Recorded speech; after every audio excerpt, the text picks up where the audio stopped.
Chapter 1465. You cannot take him. Do not unlock yet, Karis.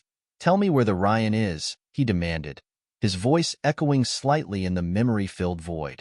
Karis lifted her weary eyes to meet his, a spark of defiance still burning within. I can't tell you, the Los. I won't let you destroy what I've planned. The Los' frustration was palpable, but he masked it quickly and tried a different angle. Why deny me of my share? This was never the plan, so stop being selfish. Karis shook her head slowly, her voice soft but firm. The Nereus sector cursed me. It made me a criminal. I blame this place for the loss of my child. I won't let anyone else suffer as I have. What I'm doing with the Ryan will make sure nothing like this is repeated. Just leave the Nereus sector for your own sake. The Los scoffed as his patience wore thin. Tell me where the Ryan is, Karis. This is not a game. Her resolve hardened as she repeated her refusal.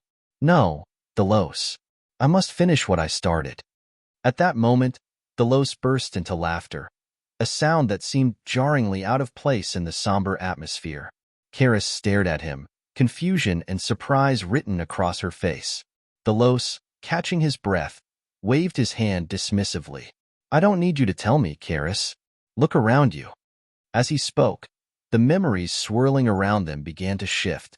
The images of past tragedies and struggles faded, replaced by more recent memories. Karis watched, horror-struck, as scenes of her arrival in the Nereus sector with the Ryan played out around them. The memories showed where she had headed, whom she had contacted, and even where she had hidden the Ryan, all displayed vividly in the shimmering dimension. Karis' eyes widened with realization and dread. How? The lost smile was thin and cold. You see, Karis, the mind, no matter how strong, starts to crack under constant reliving of grief. It opens doors, makes it easy to navigate to the memories I want to see.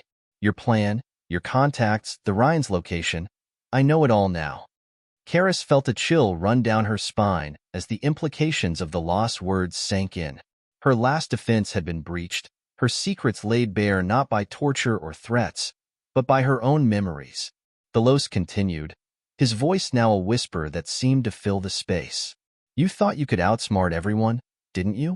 Use the Ryan to your satisfaction? But you're just a pawn, Karis. And now, I hold the board. Karis, now realizing the extent of her vulnerability, felt a mixture of anger and desperation. You think you've won, the Los? The Los nodded slowly, his expression serious. Yes, I have. And I will.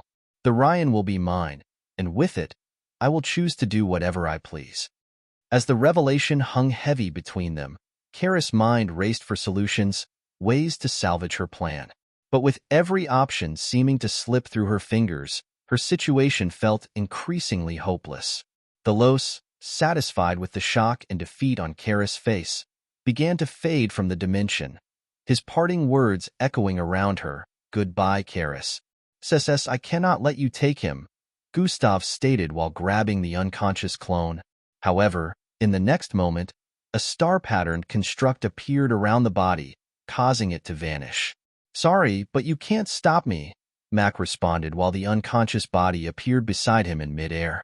Damn it, Gustav gritted his teeth before leaping into the air. Thwoosh, heavy wind blasted in every direction as the ground of the forest cracked and trees swayed to the side from the intensity of Gustav's speed. Mac, who had already turned away to leave, was taken by surprise as the figure in the fox-like mask, who he didn't know was the real Gustav, appeared beside him in just a split second. Gustav immediately reached out to grab the clone protected by the triangular star-shaped construct, and from the corner of his eye, he caught the slight astonishment on Mac's face. However, Mac was much faster as he pulled the floating, unconscious clone away and thrust his right palm forward. Bang! Gustav was met with a violent clash as his entire body was sent flying across the air upon collision. Don't push me, Mac warned after attacking with no intent to inflict gracious injuries. He turned around and flew forward with the floating, unconscious body beside him, but didn't get very far before a red streak blazed across the sky. Looks like I might need to knock him out, Mac decided, while turning around swiftly. Gustav's figure appeared right before him with his arm outstretched once more. Space construct, Mac chimed before Gustav could make contact. Triangular star-shaped enclosures suddenly appeared around Gustav's figure, and he instantly found himself unable to move. Damn it! The space left Gustav completely incapacitated. There was only one way he knew he could get out of it, but he couldn't go through with it because he would be risking exposing his identity. Chaos construct, Mac voiced while pointing at the sky. A massive, glowing, purplish circle with multiple triangular shapes covered the sky and blotted the view of the entire sun. Gustav was frozen in place, but he could sense the incredible pressure from the sky. In the next instant, a powerful torrent of purplish energy rained from the sky like a waterfall. It charged downwards with immense speed and power, slamming into Gustav's frozen figure. Bang! It rained down upon the forest, which was as large as a town, racing everything in view to the ground. The fire was unable to breed because, in just a second, the entire vicinity was turned into a charred wasteland. The trees were gone along with rocks, grasses, highlands, mountains, and almost every atom in view. All that remained in view was a massive, darkened surface with molten lava in some areas. Someone as powerful as you are will not be able to go unnoticed since there are not a lot of mixed bloods on this level of strength. Who are you? Mac questioned with a perceptible tone of interest. Although Gustav's demon fox-like mask had been disintegrated when Mac attacked earlier, one still couldn't tell how he looked at the moment. This was because Gustav activated Ultimate Combination, which had completely altered his human look. I am nobody, Gustav answered with the same fake middle-aged voice he had been using all this time. Who knows? I might just leave the kid to you if you revealed who you are, Mac grinned lightly while proposing. No, you wouldn't, Gustav said internally, and he was right. Who in their right senses would let go of the original and a clone at the same time? I will no longer take your acts lightly if you keep this up. Knowing he couldn't get Gustav to spill the beans, Mac warned heavily. Just give him back and I will be out of your way. Gustav remained unyielding as well. I can't do that, Mac stated. Spack. Before he could completely cast any ability, Gustav moved like a lightning bolt. Thraz. He arrived before Mac in an instant while throwing out a glowing icy fist. This will be very damaging if I don't evade or counter. Mac was a bit faster, but he knew he only had two choices at this moment since complete evasion while holding onto the clone was impossible. Fwye. He let go of the clone and raised his right arm to block Gustav's attack, while arching his left arm backward to thrust a counterpalm strike at Gustav's gut. Boom. A loud crash that reverberated across the entirety of the earth rang out as Gustav's fists collided with Mac's arm. Mac's face barely displayed an affected look as his palm rammed into Gustav's knee at the same moment. Gustav had raised his knee to block the palm strike, and now they had both hit each other with enough force to split the earth in two. Boom! The entirety of the earth quaked intensely as they were both sent catapulting backward. He tricked me. That attack was much more powerful than I sensed. Chapter 1466, The Planet Destroyer Humph. Perhaps dying isn't such a bad option so long as that treacherous bitch gets to join in, Delos spat out, his disdain for Karis evident in his sneer. Gustav's response was measured, his tone icy as he leaned in closer. Don't test my patience, Delos. Release Karis, so she can deactivate the Ryan. I've been awfully understanding and nice these days. You don't want to see the other side. Delos, clenching his fists, shot back, and why would I do that? If I'm going down, I want the Ryan in the end. Without that, there's no deal. Gustav's expression darkened. Listen carefully. With the little time we have left, I can make your life a living hell. I can save you from the destruction only to dedicate the rest of your days to torturing you until you beg for death as a relief, and I will not grant it. The threat hung heavy in the air, Gustav's words echoing with a chilling promise. Delos, looking into Gustav's relentless eyes, felt a shiver run down his spine. There was no bluff in Gustav's gaze, only the cold certainty of his intentions. Was he powerful enough to handle it? Recalling all he had witnessed these last couple of days, he doubted it. Initially he thought Gustav and the others were just ordinary people that had saved him, but he knew very well now that they were far from being ordinary, especially after finding out about Gustav's identity. After a tense moment, the Los swallowed hard, his earlier bravado crumbling under the weight of Gustav's resolve. All right, they'll do it. Just spare me.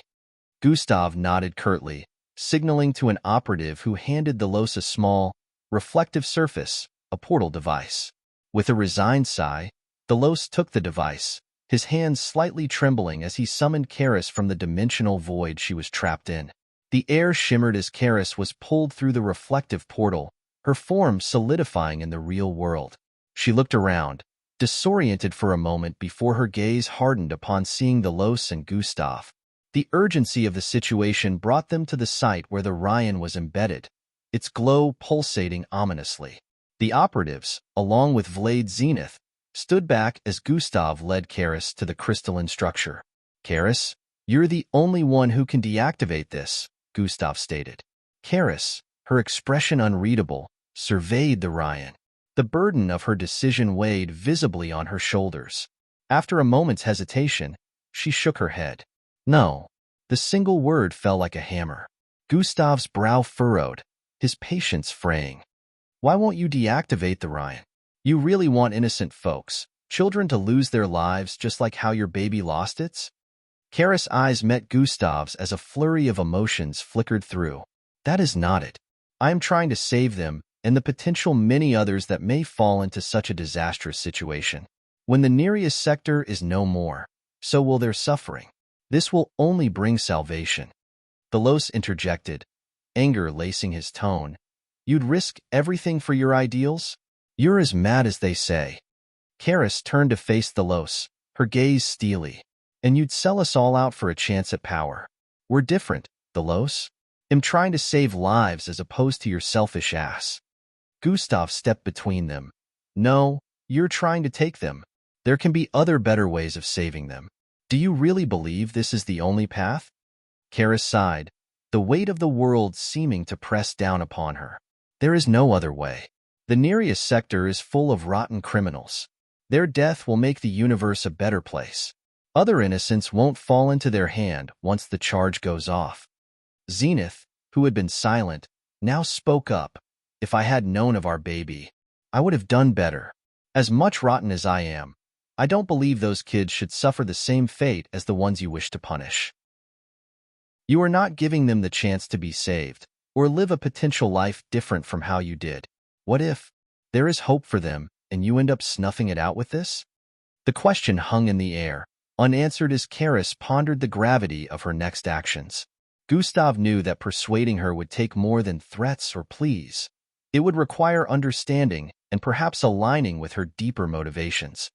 You want the kingpins and crime lords gone, right?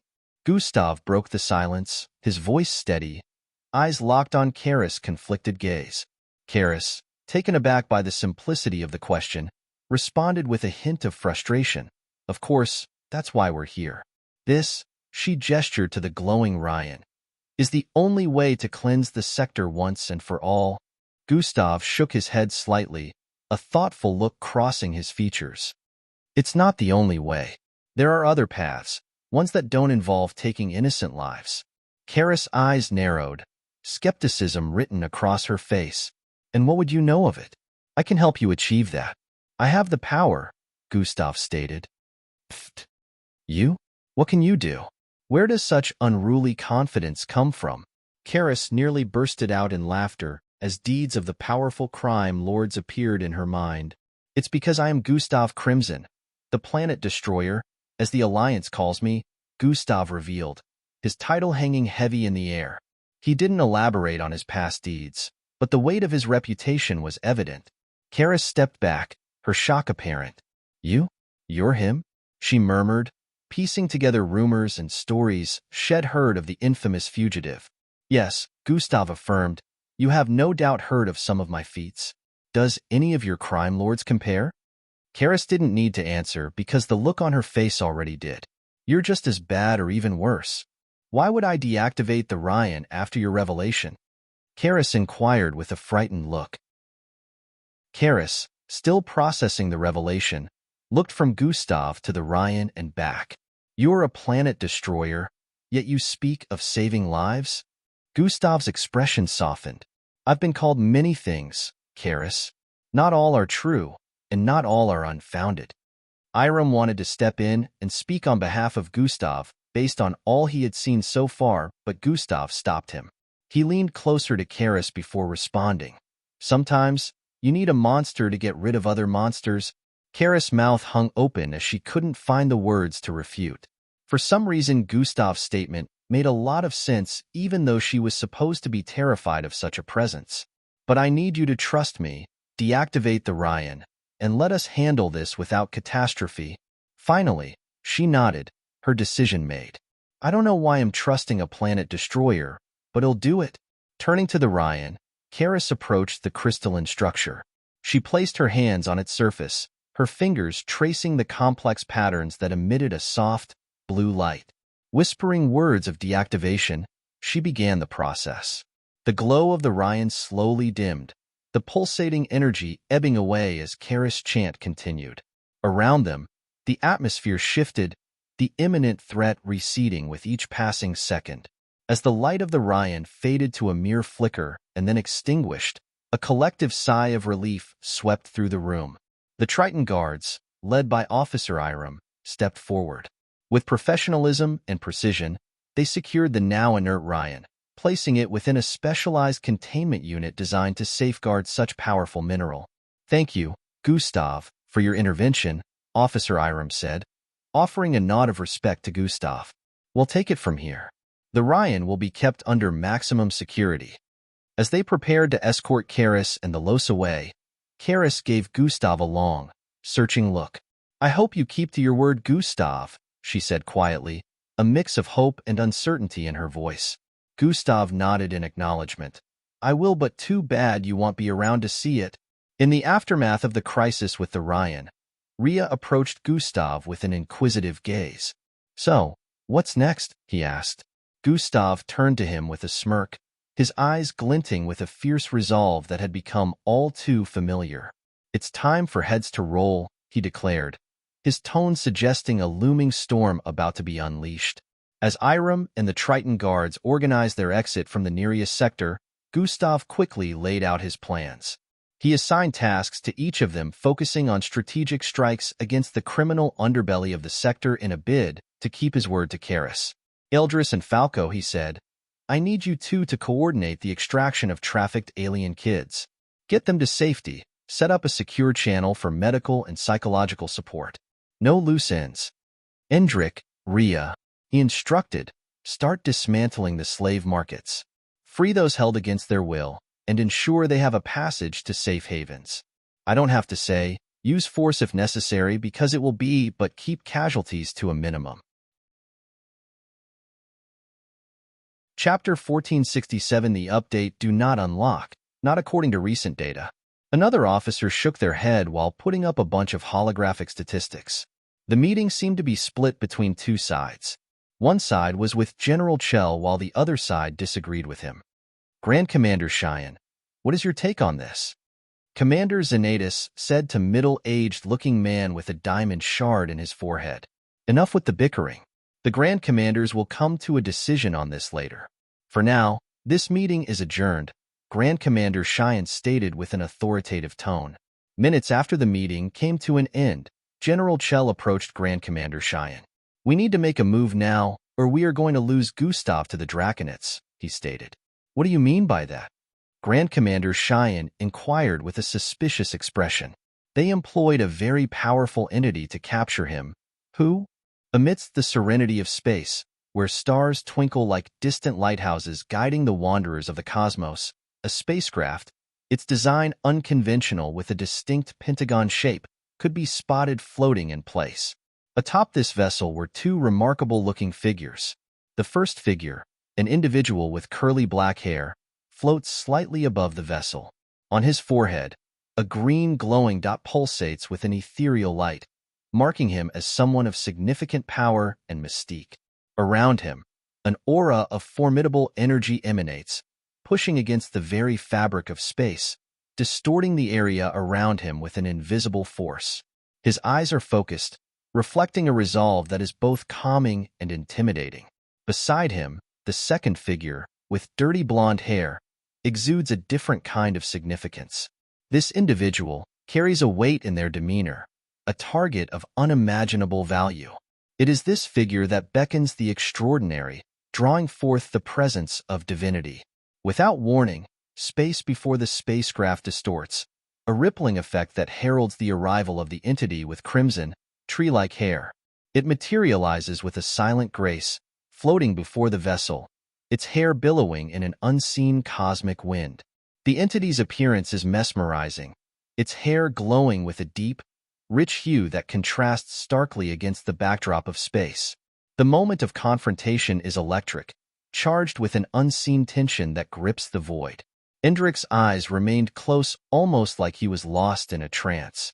Gustav reaches out to touch him, but the energy that emanates from Indrik's figure repels his hand. With the Epheve right before him, Gustav decides to make a last-minute decision. In a bold move, he launches himself into the vacuum of space, propelling away from the spacecraft in the opposite direction. His movement is swift, a desperate bid to draw the crimson-haired being away, sacrificing his safety since he seemed to be headed back for the dead man zone. The faceless one stands in place for a bit, seemingly confounded, but soon, his gaze shifts, locking onto the fleeing figure with an intensity that belies its serene appearance. With a fluid motion, it gives chase, moving through space with an ease that defied physics. Ultimate combination has been activated. Gustav's figure morphed as he wove through asteroids and debris, pushing his limits in a desperate bid to outrun the faceless one even though he knew it was impossible. His aim was to get Epheve as far away from the spacecraft as possible so the others could get out of there, and the only chance he felt he had at achieving this was by heading back to the dead man zone that made it literally impossible for any being of matter to pass through. Fwish, they both transcend unimaginable speed as Epheve closes in on him. Meanwhile, back on the spacecraft, Indrik suddenly opens his eyes. "I found the focal point," he voices before blinking. Twice, he reappears within the spacecraft, which is already veering forward with Eldris taking charge. "Whatever that means," Gustav responded. "Bummer," Rhea mumbled. "He mentioned something else." Gustav paused for a bit with a disturbed expression. "He said the reason Epheve keeps getting to us is because he has a piece of his hair," Gustav revealed. "What does his hair have to do with this?" Rhea questioned. "Cosmic superiority beings are linked, so he uses the cosmic strand to link us and locates us each time," Gustav explained. The looks of bewilderment on both Rhea and Eldris' face were apparent after Gustav revealed this. "Is there any way we can get it from him?" Eldris asked. "Even if we did, we would still have this loop problem." Gustav shook his head softly. "Isn't Indrik taking care of that at the moment?" Rhea said while looking around. "There is no guarantee that he will find it." A plan began formulating in Gustav's head after voicing this out. "I have an..." Before Gustav could complete his sentence, space pulsated rhythmically up ahead. They all turned to stare at the northeast direction in horror. "He's here," Eldris stated. "Indrik!" Gustav yelled and vanished from viewpoint. Fuhum, he reappeared atop the spacecraft and reached out to grab Indrik, who was floating while emitting a powerful green glow from his figure. Earth. Within a broad space lay an exemplar of sophistication and high-class design.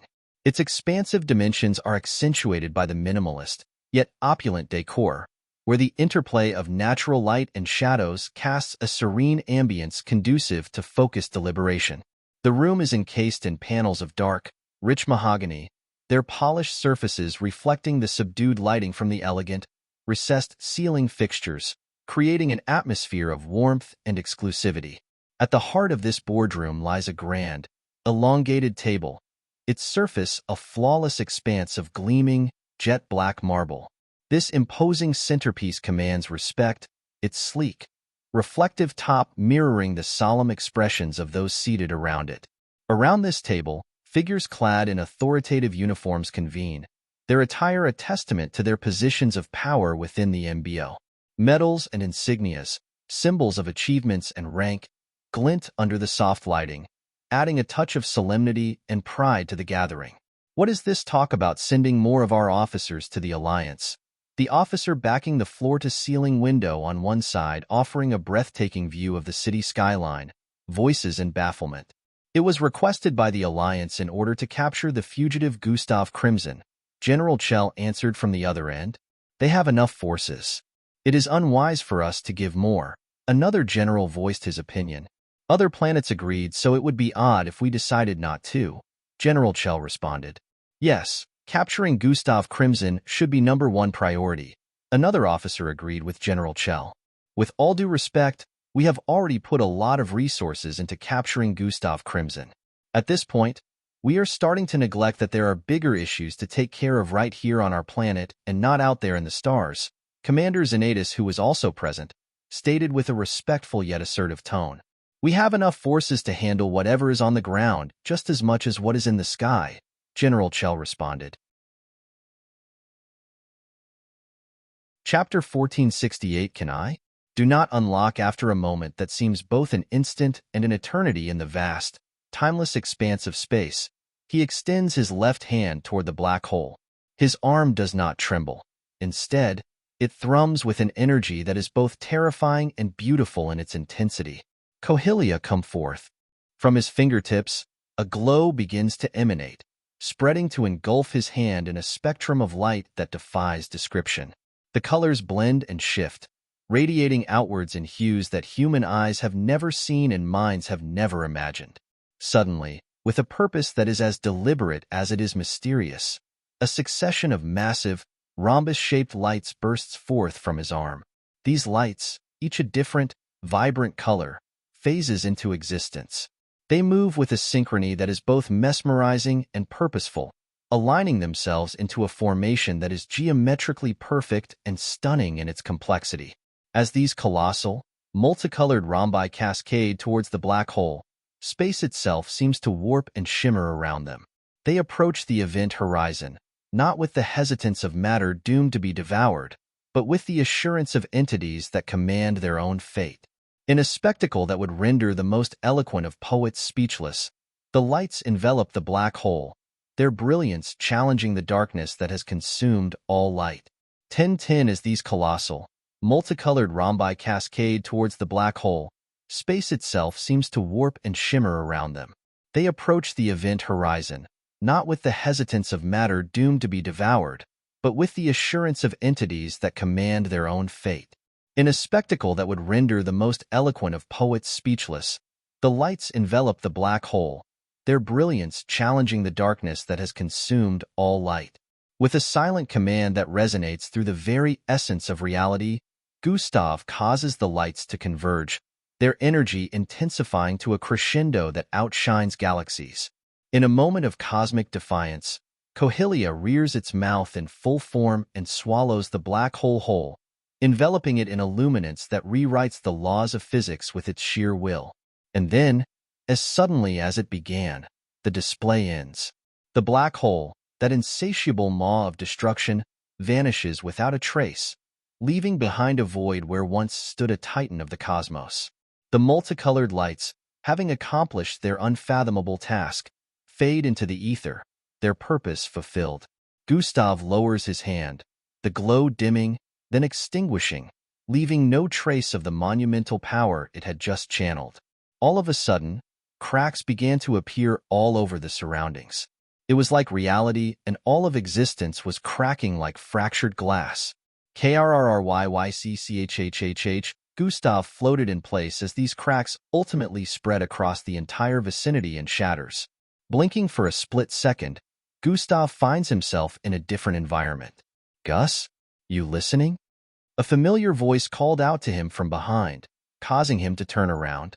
Eldris and Rhea were strapped into the seats, and it seemed like they had been engaged in a conversation with him, while Indrik was seated towards his right within the spacecraft. Oh, so it's over? He looked forward upon noticing that they were cruising through space. Although Afiv was faceless, one could sense frustration in his voice as infuriating energy spread forth from his being. Gustav reappeared within the spacecraft, causing the others to let out a collective sigh of relief. Good thing you managed to outrun him, Eldris muttered. I didn't actually outrun him. He caught me, but it's good that he did. Gustav responded while holding onto a strand of crimson hair. You got the hair from him? How? Their faces bore looks of puzzlement. Wasn't that difficult?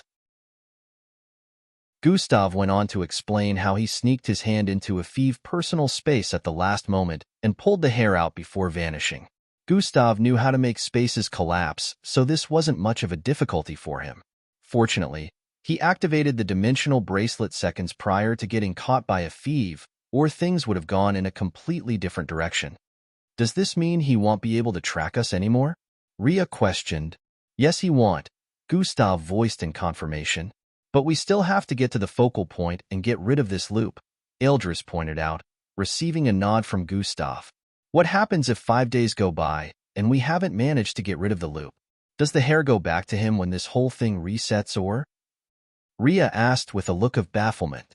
Good question. Let's hope we get rid of the loop before then so we don't have to find out, Gustav said before heading for the seat before the control panel. Bad news though, the focal point is that way so we will have to turn around, Indrik voiced while pointing towards the south. You mean we have to go back there? Ria asked with a horrific tone. Not entirely, but we do need to turn around if we want to get to where it is located, Indrik answered while displaying a wry smile. We're dead, Ria mumbled while shaking his head. Relax, we can count on the fact that he is trying to come after us again, but he doesn't know where to look so he could be anywhere right now, Gustav said to Ria. That does make me feel less worried, Ria stated. Let's just go around like clockwise. Might take longer to get there, but we'd have lesser chances of bumping into him, Eldris suggested. I'll take you up on that. Gustav proceeded to steer the spacecraft around and began flying in the eastern direction. The engines emit a faint, pulsing glow, propelling it forward on a course set towards a new destination. For over 12 hours, the spacecraft continues its relentless traverse across the vast expanse of space. Inside, Gustav and the others make plans on how to deal with things should any unexpected situation arrives. As the journey continues, the spacecraft skirts through edges of gas giants, behemoths of swirling colors and storms that could swallow the vessel whole without a trace. Each obstacle is navigated with a mixture of skill and technology, the ship's advanced navigation systems plotting a safe passage through these cosmic hazards. Finally, the destination looms ahead, emerging from the darkness like a vision from the depths of the most daring imaginations. In the distance, a black hole reveals itself, a monstrous entity suspended in the void, its gravitational pull bending light itself into a mesmerizing halo around its event horizon. This celestial phenomenon, a singularity where the known laws of physics contort and break, casts an awe-inspiring, if not ominous, presence. The spacecraft slows its approach, its engines dialing back the thrust to a gentle hum as it enters a cautious orbit around the black hole. Gustav and the others gathered at the observation windows and screens, watching in silent reverence as the spectacle unfolds before them.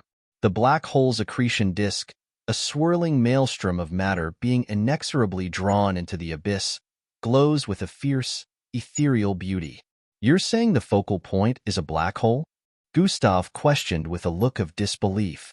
That is exactly what I am saying, Indrik answered. This is crazy. What do we do to a black hole to get rid of the loop? Destroy it? Ria voiced sarcastically. They all turned to stare at him with looks of seriousness. The smile on his face instantly dropped. You guys are kidding, right? Ria voiced in disbelief. The focal point is within the black hole so that monster is powerful enough to enter a black hole and activate a 5-day loop that spans across hundreds of light years without as much as breaking a sweat. Indrik began explaining. So unless someone can go into the black hole and get rid of the focal point without any adverse effect then, it's the only choice we have, or are you perhaps offering to go into the black hole and get the job done? Indrik asked him. You want me to perish? I'll pass on that. Ria decided to keep his mouth shut at this point. Going in there is also a feasible option. Gustav voiced from the side as he peered at the abysmal swirling darkness. But it's a much easier to just get rid of it, he added while turning around to head out. So that's it? You're just going to go out there and get rid of an entire black hole? Ria was still in disbelief. Pretty much, Gustav answered without turning around. You should know what he is capable of by now. Eldris patted Ria's back while chuckling. Would you be able to do that? Rhea asked him. I wouldn't know since I've never tried it, Ildris voiced in response while they watched Gustav reappear ahead of the spacecraft. He flew in the direction of the dark mass unfettered. At this moment, his dirty blonde hair captures the light of distant suns.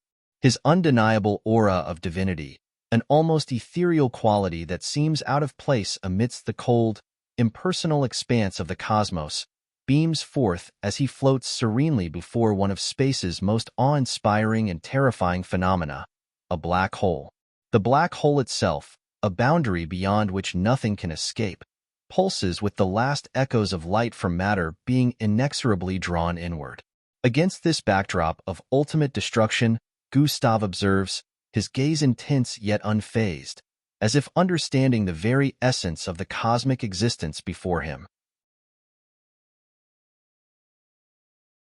Chapter 1469. The epicenter. Do not unlock. Nat exactly is going on? Rhea asked with a look of bafflement. It means we're almost there. We're almost at the center of the universe, Indrik voiced with a tone of certainty. I suspected something like this might happen, Gustav muttered while pushing his hand forward. A strange force kept contending with his palm movement. It makes sense why no one has ever been able to tell any tale about reaching the middle of the universe or why there is no mention of the planet there. He added, because whenever spacecraft get to this point, they go around it, Ildris muttered with a tone of realization. And I'm guessing they can't see it either, so no one ever really tried to get past, Gustav stated while squinting his eyes. See it? Rhea voiced in confusion. Far into the distance was the outline of a planet, darkened and desolate, its surface a testament to ages of desiccation and decay. This planet, hidden from the prying eyes of the universe, exists in isolation, its presence known to none, for it is invisible to all. Instead of responding, Gustav gazes out into the void and sees what no other can. The darkened planet, suspended in the heart of repulsion. From their current position, it was as distant as Mars from Earth, but since they were in space, the outline was visible to Gustav. However, it was just him and not the others. I can see it. Gustav proceeds to describe the planet in vivid detail, his eyes seeing through the cosmic veil that renders it invisible to others. Is there a reason why you can see it and we can't? Rhea questioned in confoundment. Perks of being the outworldly, I guess, Ildris voiced from the side. The mundane one did mention that it was going to be invisible to the eyes except for specific periods, which is also when we will get the chance to get onto the planet, because it is also intangible while it is invisible, Indrik chimed in from the side. Did he mention that the repulsion will stop too? Or do we have to get close to the planet first? Ildris inquired. He didn't specify, but IDs say it's better safe than sorry to be closer to it when the time comes, Indrik responded with a grave tone. With the spacecraft unable to breach the invisible repellent force, the group had to come up with ways to infiltrate. Gustav sat down once again before the control panels and pushed the hyperjump button. He decided not to power it fully, so it wouldn't take them beyond the specific perimeter. After a few moments, he pushed the throttle. The spacecraft rumbled intensely as it turned into a needle-like streak that pushed forward with unprecedented tenacity. It soon returned to normal, giving them visuals of the surroundings once more. Did we get past in? Rhea inquired. Nope, we're still where we were, Indrik responded with a disturbed look. From the looks of things, it is impossible to move in a straight line beyond this point. Gustav shook his head. Then what do we do? Rhea questioned. I don't think the spacecraft will be any use to us in this situation.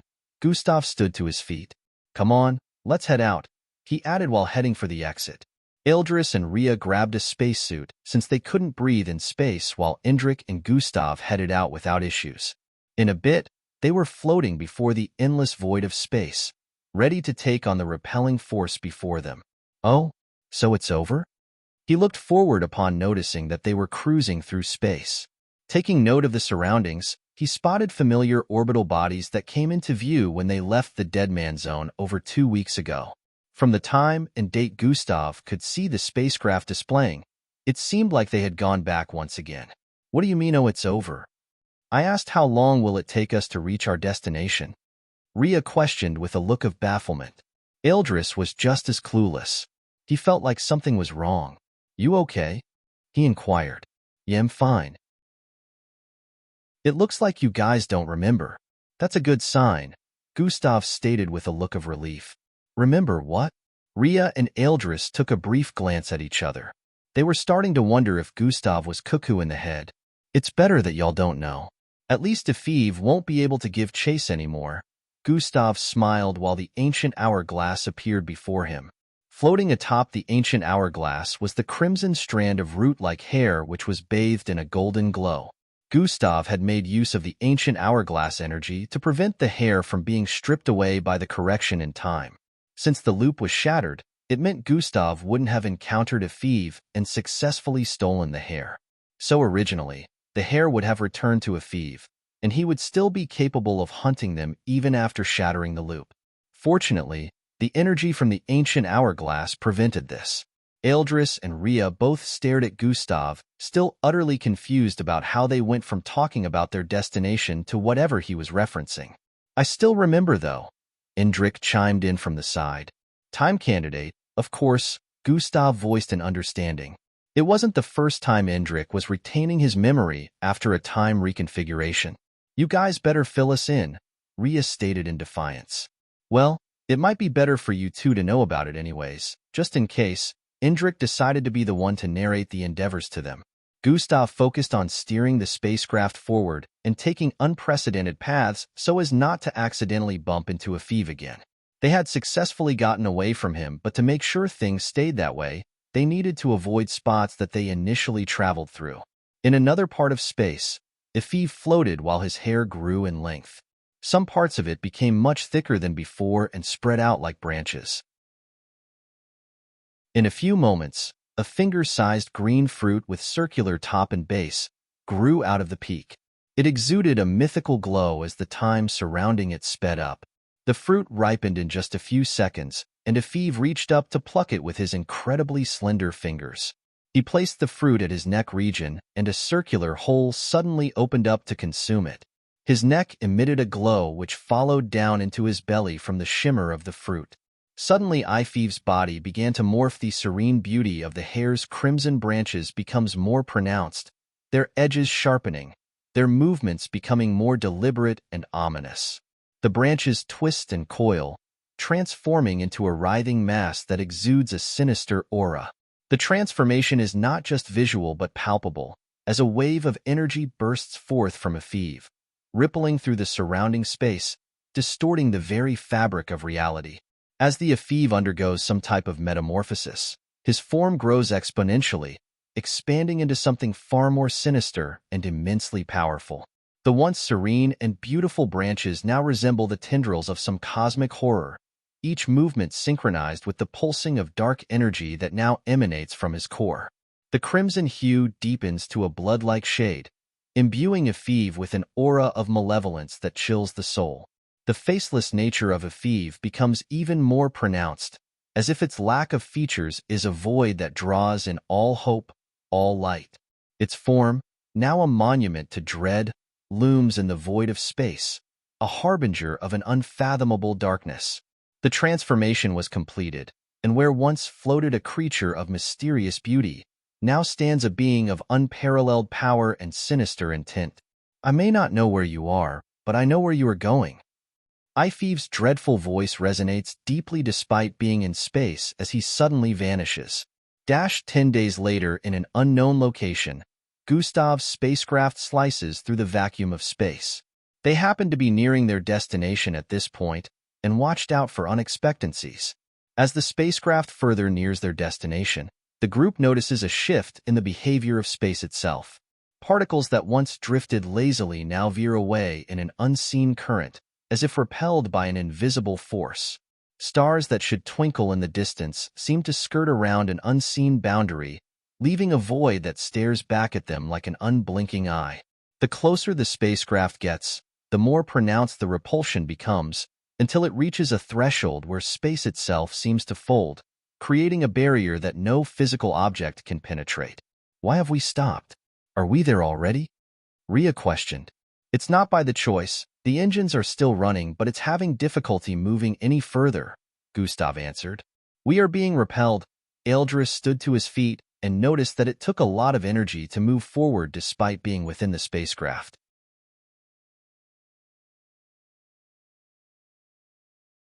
The planet's surface is a labyrinth of ruins, each step revealing that a civilization once thrived here. The silence is profound, broken only by the crunch of their boots on the desiccated soil. Hours pass as they navigate through the ruins, the sense of desolation deepening with every step. Despite the dangers, there's a beauty in the desolation, a reminder of the planet's vibrant past and the fleeting nature of existence. Finally, after what seems like an eternity, they arrive at a vast clearing. In its center stands an ancient structure, its architecture defying the ravages of time. This is the exit point, its presence almost mystical in the desolate surroundings. The monolithic structure was proof that they were in the right place, which meant that the time had finally arrived. "Are you guys ready?" Gustav asked them. "I didn't come all this way to back down now," Ria voiced in response. "We're rescuing them both and nothing can stop us," Eldris added with a tone of seriousness. Indrik only nodded in response, but one could see the chilling expression on his face. He rubbed the bracelet on his right wrist, causing it to emit a mild gleam. "I need all the help I can get on this," he said internally. "Indrik, the items," Gustav called out to him. Indrik, nodding, rummages through his personal storage space with a practiced ease, producing a collection of items that would seem bizarre to any onlooker but are essential to their task. Among these are the horns of an unknown beast, curling into the air with a malevolent grace, the heart of a mixed blood, still and silent, and an assortment of personal items, including a piece of clothing and a comb. In a bit, they were floating before the endless void of space, ready to take on the repelling force before them. Gustav, with his dirty blonde hair framing a visage marked by determination, gazes out into the void, his mind racing with strategies and possibilities. Beside him, Indrik flexes his fingers, the air around them shimmering slightly as he prepares to wield his telekinesis. Eldris opened his eyes, reflecting the vastness of space, stands calm and composed. Ria, muscles tensed and energy crackling at his fingertips, draws upon the distant power of a star. No one knew he was capable of this initially, but now wasn't the time to question him. Their mission is clear: breach the repellent force that stands between them and the dark, desiccated planet hidden at the center of the universe. A planet visible only to Gustav at this moment. Indrik flies forward first and with a deep breath extends his hands. The space before them twists under the force of his telekinesis. Invisible strands of energy weave together, forming a lattice aimed at piercing the barrier. Yet, despite his efforts and the raw power at his command, the barrier remained. Indrik even tried letting his telekinesis go through the repelling force, but it was still the same result. "It's like pushing against the fabric of the universe itself," Indrik said, frustration lacing his voice. "There's no giving, no breaking point." Next, Ria channels the energy he's drawn from the distant star, his body aglow with a fierce, incandescent light.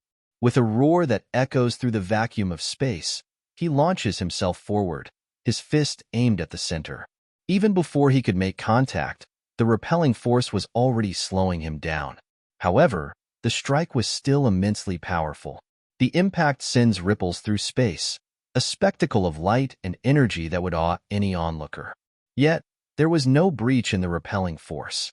Eldris transforms their surroundings into a colorless void. In this altered state, he attempts to weaken the repelling force or render it null.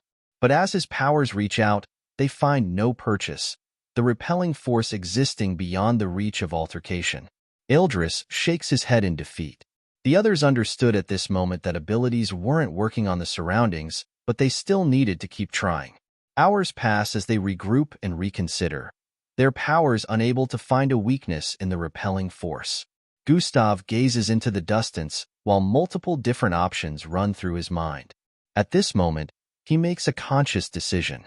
From his storage space, he retrieves a golden and green boots, their appearance ancient, yet imbued with a power that feels alive, almost conscious.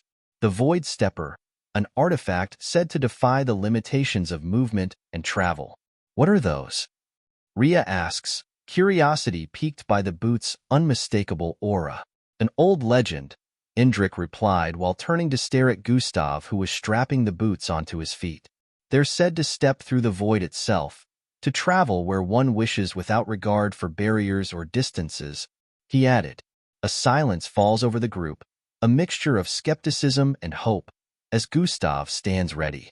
Are you sure? Indrik asked Gustav. You're asking if I am sure about taking a step forward and finding myself within the epicenter instead of 3 galaxies away with half my body disintegrated? Nah, am not, Gustav answered with a poker face as opposed to his concern. Don't worry. He'll try not to overdo it, Gustav added before they could speak. Chapter 1471 enters the anomaly yet. We cannot ignore the signs, counters Lumina, a member whose wisdom is often sought in matters of the arcane. The celestial alignments speak of a truth we must acknowledge. The stars do not lie, and their message is clear. We face a threat that could unravel the very essence of Orion. It is much better to take it seriously than end up like the Osis. The council descends into debate, with voices rising and falling like the tides. Some members dismiss the phenomenon as an unfounded basis for panic, arguing that their advanced knowledge and capabilities can withstand any challenge. Others, however, sense the weight of the prophecy and fear that dismissing it could lead to their downfall. As the discussions reach an impasse, the Archon raises a hand for silence. It is clear that we stand divided on this matter, they state, their voice calm but firm. However, we must act for the welfare of our people and our planet. There is one among us, a being of unparalleled insight and power, who can traverse the boundaries of our knowledge and seek the truth. Heads nod in agreement, the tension in the room easing at the mention of this revered figure. We speak of the Crackle, the Archon continues. Let us call upon them to investigate this disturbing phenomenon. Only then can we truly understand the nature of the threat and decide our course of action. The council members rise, their wings unfurling in a display of unity and resolve. In the unfathomable reaches of a dimension far beyond the confines of human understanding, there lies an expanse where the fabric of reality twists into configurations impossible to grasp. This realm, shrouded in impenetrable darkness, defies the very notions of space and time. It is a place where time does not flow, standing still in a perpetual now that stretches into infinity. The concept of distance here is equally elusive. Locations seem both infinitely far and unsettlingly close, creating an overwhelming sense of disorientation. The structure of this higher dimension exists in a state that can only be described as roundabout and yet hollow. It's as if the very essence of being is both condensed into a single point and dispersed across an endless void. The darkness that envelopes everything is not merely the absence of light, but a palpable entity that seems to consume any semblance of warmth or comfort. It whispers of forgotten ages and lost existences, filling the atmosphere with an eerie sense of ancientness and otherworldliness. Amidst this indescribable setting, 2 figures emerge, their presence an anomaly in the timeless expanse. One with dirty blonde hair, and the other with hair as dark as the void around them. They stand as stark contrasts not only to each other, but to the very fabric of the dimension itself. Their arrival is silent, unnoticed by the unseen forces that dwell within the darkness, yet it is a bold defiance of the natural order of this place. The vicinity ahead of them, if one could even call it that in a place devoid of physical landmarks, appears as a fluctuating mirage. It is an area where the dense darkness seems to swirl with a purpose, hiding secrets that have never been witnessed by mortal eyes. Indrik lays out the items, forming a perimeter around a drawn runic circle.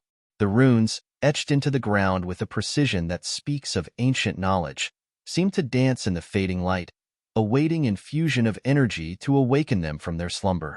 They all step forward as Gustav directs them to stand at particular positions. Gustav and Eldris stand at opposite ends of the circle, their hands extended as they gathered energy that permeates this ancient.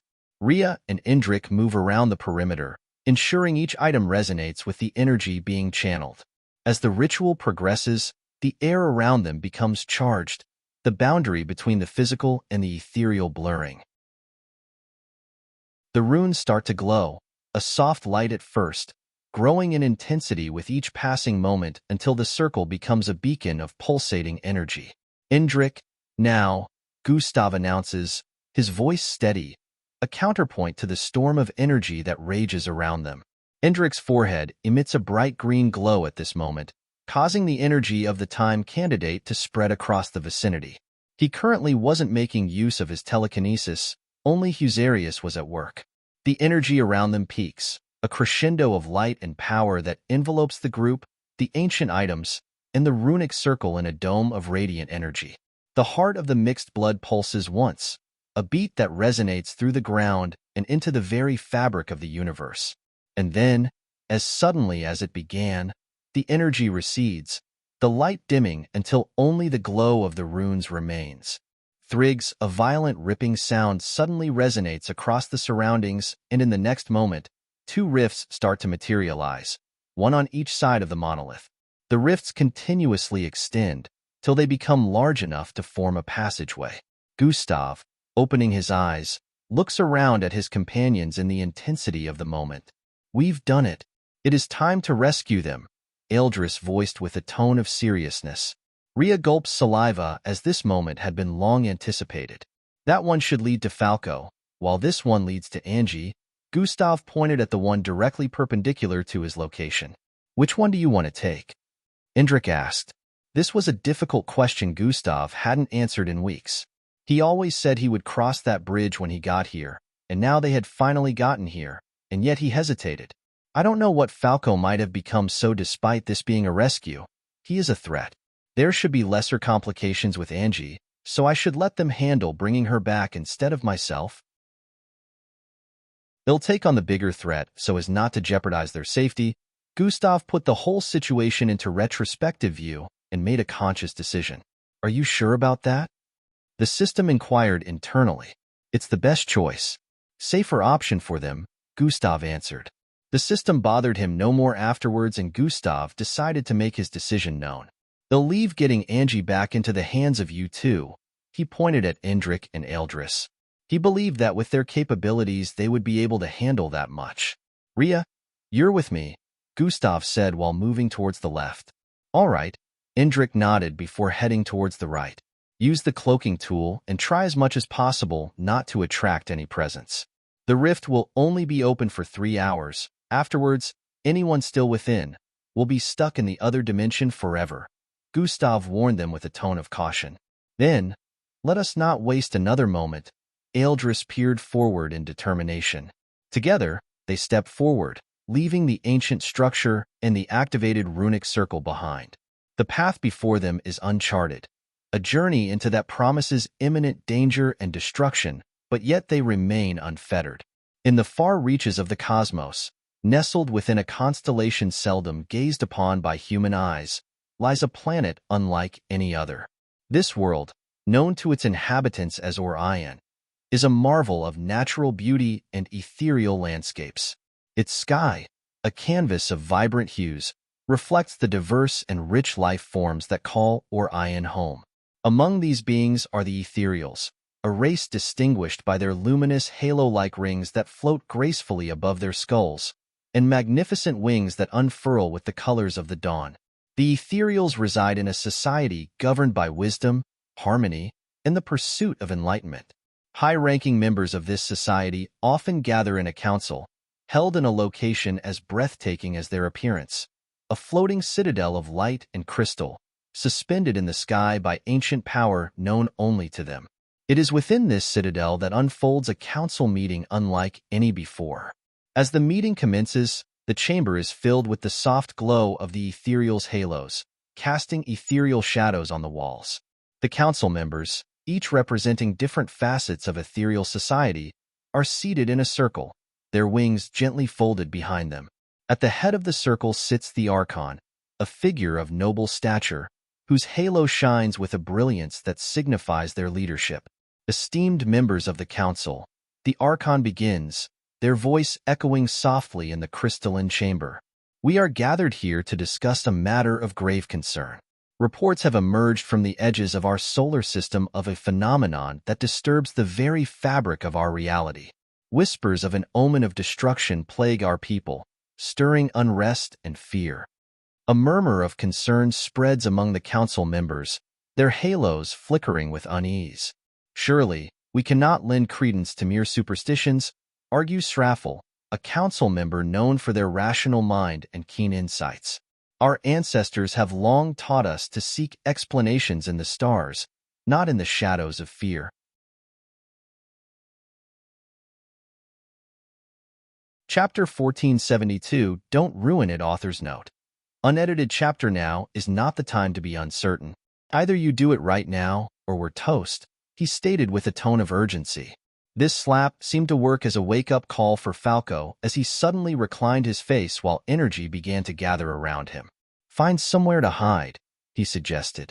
Rhea and Gustav immediately distanced themselves from him and hid behind one of the massive pieces of dark rock in the distance. The air around them vibrates with a raw, unfathomable energy. Falco's eyes blaze with a fierce dark flames, and the spiky crown above his head flares with an intensity that outshines the eerie glow of the chains. He lets out a roar, a sound that carries the weight of captivity and the fury of a force long restrained. The power that ripples forth from him is not just immense. It's primordial, a fundamental force that this dimension had sought to bind but never truly tamed. In an instant, the restraints that coil around him, the sentient chains that leech his power, begin to shatter. The runes that once glowed with an ominous light start to dim, their hold weakening. One by one, the chains break, disintegrating into dust that is swept away by the shockwave of energy released. The massive rocks to which they were anchored tremble and crack, the very foundation of this realm shaking under the unleashed might. The ripple of power sweeps across the entirety of the dimension, causing the oppressive darkness to recoil and the whispering shadows to silence. It was like the darkness within this dimension was bending to his might and will. Within the desiccated and dark planet, the rift on the left side of the monolith suddenly thrummed, and out of it appeared a trio. Gustav and Rhea had returned with none other than Falco. Although he looked much different than normal, they had achieved their objective within the necessary time frame. Falco falls to his knees a moment later, causing the both of them to swiftly move to help him up. Don't worry, I'm fine, it's just a regular occurrence since I transitioned, Falco muttered as his body vibrated for a bit. You sure you're gonna be fine? Gustav inquired. Honestly, I feel you guys would have been better off leaving me in there. Now I pose a danger to everyone on this plane. Falco shook his head in worry. Whatever happens, we'll figure it out. Gustav placed a hand on his shoulder with a look of determination. Falco wanted to share in his enthusiasm, but he was still very bothered. Why haven't they returned yet? Rhea voiced from the other end. The aim of these two figures seemed to be the infiltration of this zone, driven by motives known only to themselves. The sensation of being in this dimension was nothing short of overwhelming. The absence of time renders every moment eternal, every second a lifetime of experience. The eerie silence is broken only by the sound of their own movements, which seem muffled and distant in the dense atmosphere. The air is thick with an unnameable essence, making every breath an effort and every step a venture into the unknown. Web-like threads spread with every single movement, causing their faces to twist with worry. As they advance, the reality around them seems to react, shifting and morphing in ways that challenge comprehension. Shapes that cannot be shapes flicker in the periphery of their vision, and sounds that cannot be sounds echo through the void. It feels as though the dimension itself is both aware and unaware of their presence. Emerging from the swirling vortex of darkness, Gustav and Falco find themselves within a realm that defies logic. They are surrounded by gargantuan rocky structures, each floating in the void yet connected by chains longer and more massive than any skyscraper conceived by human imagination. These chains, forged from an unknown material, shimmer with an ethereal light, casting eerie shadows that dance across the void. The darkness here is alive, pulsating with a malevolent energy that seems to watch and whisper. As they cautiously navigate this surreal landscape, their eyes are drawn to a distant figure. This being, humanoid yet distinctly otherworldly, stands in stark contrast against the oppressive darkness. A massive, dark wing extends from its left side, unfurling into the void with a regal yet ominous presence. Above its head, a spiky crown pulses with power so intense it distorts the air around it. Drawing closer, they observe the being's inhumane characteristics.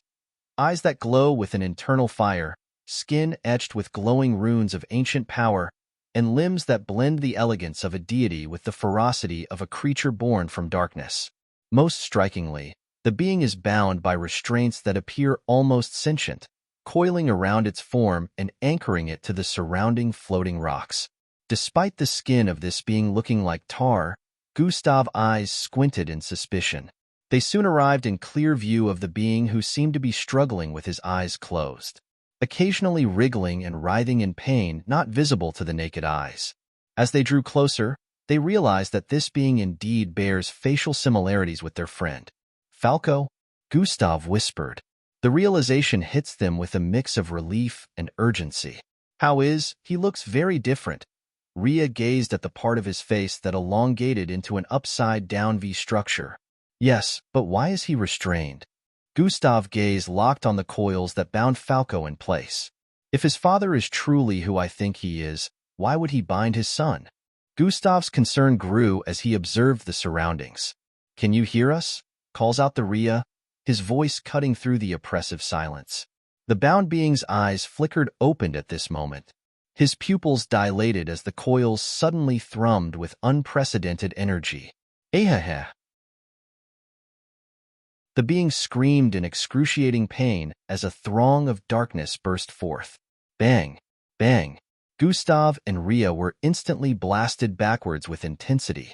The dimension shimmered and pulsated from the sudden discharge, spreading to every nook and cranny, causing the other beings within to worry. Gustav managed to put a protective layer of energy around himself and Ria before they got hit, but even at that, they were both bleeding from their orifices. Gustav's ears were ringing so badly that it affected even his vision. His body began to slowly regenerate, but he couldn't imagine just how much it would have affected Ria since even he was hit this badly. "Gus! Gus!" HS could faintly hear his name being called, but it wasn't coming from Ria, who was beside him. The bound being's eyes flicker with recognition, and a voice, deep and resonant, yet strained by confinement, fills their surroundings. "Gus! Gustav! You came for me. Falco, is it really you?" Gustav wiped the blood off his face while drawing closer. The bound being nods in response. Don't call me any closer. I don't want to hurt you." His voice distorted multiple times as he spoke. His disillusion looked slowly rescinded as he seemed to have completely gained consciousness. "We're getting you out of here," Gustav declares, his resolve steeling. The moment Gustav touches one of the coils, his hand turned thin and fleshy like life was being sapped from it. He quickly retreats. "Just tell us how to get rid of these restraints." Falco's gaze shifts to the chains and then back to them. These are not mere physical bindings. They are forged from the essence of this dimension, a manifestation of its will to contain what it cannot control. Ria seemed to be coming around at this point. He and Gustav exchange a determined glance, understanding the gravity of their task. They must not only contend with the physical act of freeing their friend, but also engage in a battle against the very essence of the dimension. "I could use Cohelia, but that would pretty much ruin our cloak. He will be aware of our presence if I do that." As Gustav contemplates their next move, the air around them begins to thicken, and the whispers in the dark grow louder, more menacing. It is clear that something or someone was coming. "You two need to leave. They always come to inspect me after a search." "Go!" Falco yelled with a look of urgency. "We are not leaving you here. You are coming with us." Ria tried to touch the restraints with rocks wrapping around hands, and they all disintegrated upon contact. "Listen, Falco, it took a lot to get here. After everything we have done to reach this point, giving up isn't an option. These restraints are trying to hold back your power, right? But have you really tried to free yourself from them?" Gustav's question caused a hint of worry to appear on Falco's face. "Emma needs you to unleash everything you've got so we can get out of here," Gustav urges Falco while scanning the surroundings. "I don't think that is a good idea." Falco shakes his head from side to side. "Pa, Gustav landed a slap on Falco's face and pulled his head closer.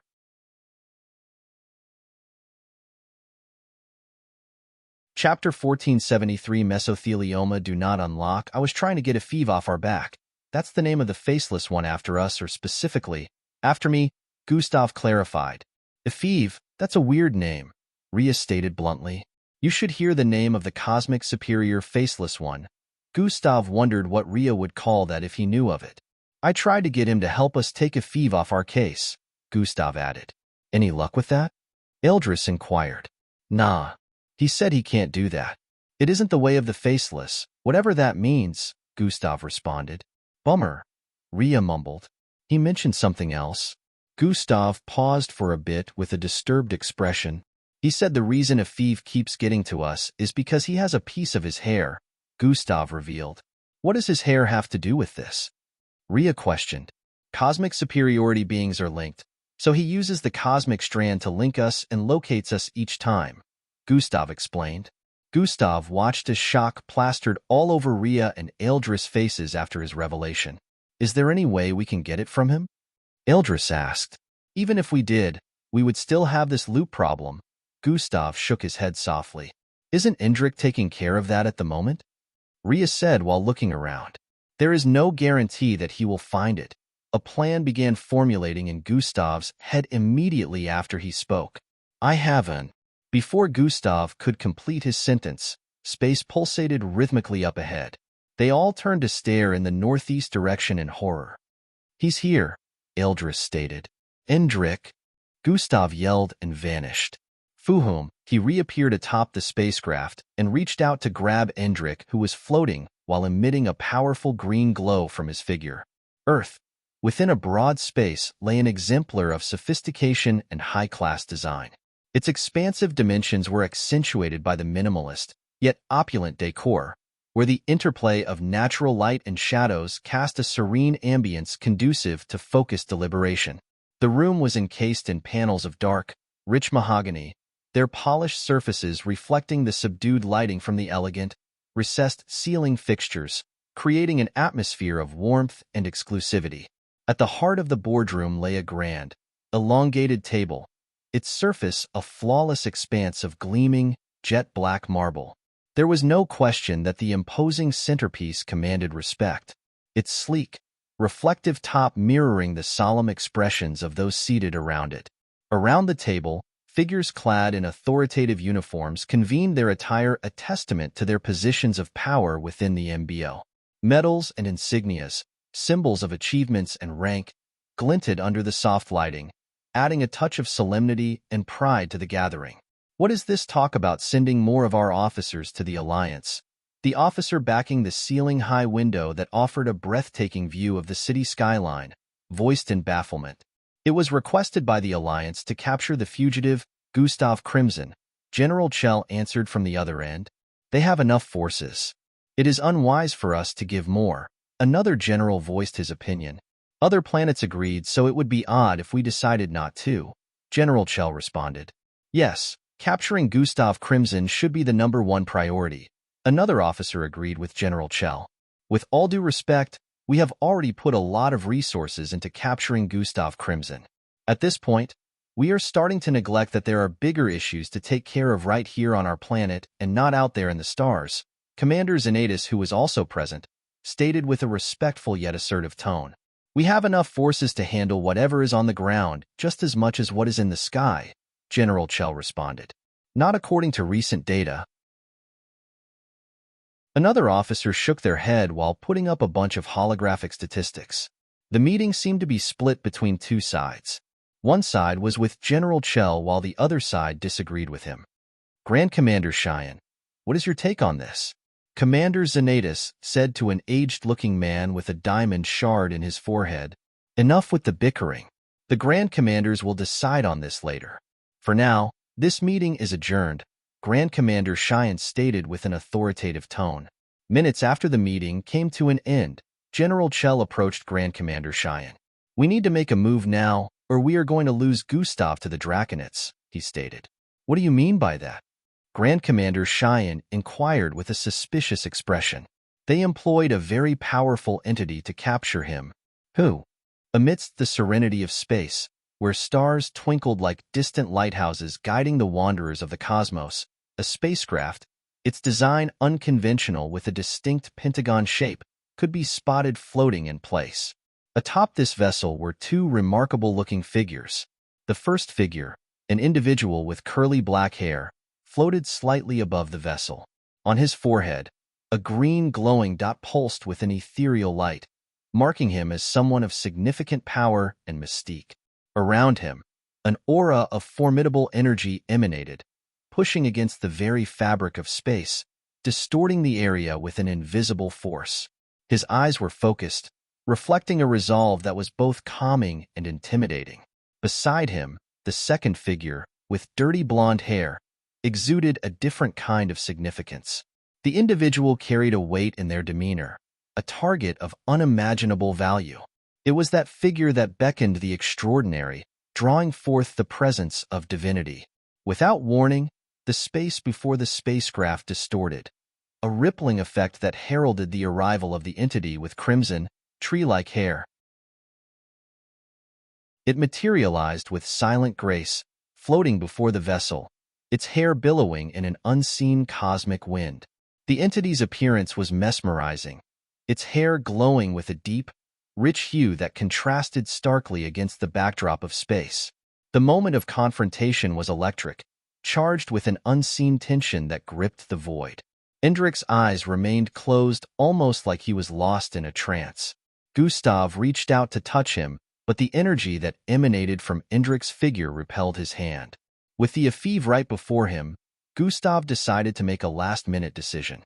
In a bold move, he launched himself into the vacuum of space, propelling away from the spacecraft in the opposite direction. His movement was swift, a desperate bid to draw the crimson-haired being away, sacrificing his safety since he seemed to be headed back for the dead man zone. The faceless one stood in place for a bit, seemingly confounded, but soon, his gaze shifted, locking onto the fleeing figure with an intensity that belied its serene appearance. With a fluid motion, it gave chase, moving through space with an ease that defied physics. Ultimate combination has been activated. Gustav's figure morphed as he wove through asteroids and debris, pushing his limits in a desperate bid to outrun the faceless one even though he knew it was impossible. He aimed to get Epheve as far away from the spacecraft as possible so the others could get out of there, and the only chance he felt he had at achieving this was by heading back to the dead man zone that made it impossible for any being of matter to pass through. Fwish, they both transcend unimaginable speed as Epheve closes in on him. Meanwhile, back on the spacecraft, Indrik suddenly opened his eyes. "I found the focal point," he voiced before blinking. Twice, he reappeared within the spacecraft that was already veering forward with Eldris taking charge. "Where is Gustav?" Indrik inquired with a slightly befuddled look. "We need to get out of here now, or he won't be safe," Eldris stated before powering up the hyperjump. Indrik's face lit up in realization as the recent events played out in his head. "Fusarius, why didn't you tell me?" he yelled out. Breaking concentration would have prevented us from finding the focal point. Fusarius answered without an ounce of remorse while the spacecraft turned into a line that streaked forward with intensity. On the outside, Gustav closed in on a massive net wriggling with violent throngs of energy. "I know what you were planning. I won't let you." The voice of the faceless one thrummed across space as it suddenly accelerated. Fusum, before Gustav could reach the net, Epheve reached him. Gustav tried to evade, but Epheve caught him by the neck and held him in place as Gustav struggled powerlessly. "Now I have you." His voice reached Gustav's hearing once more even though he wasn't speaking. "Do you?" A smirk suddenly appeared on Gustav's face as he stared at a countdown. 1. A burst of sky-blue light suddenly emanated from his wrist, completely consuming his figure. Gustav vanished in the next moment, causing Epheve's hand to close in on nothing. No.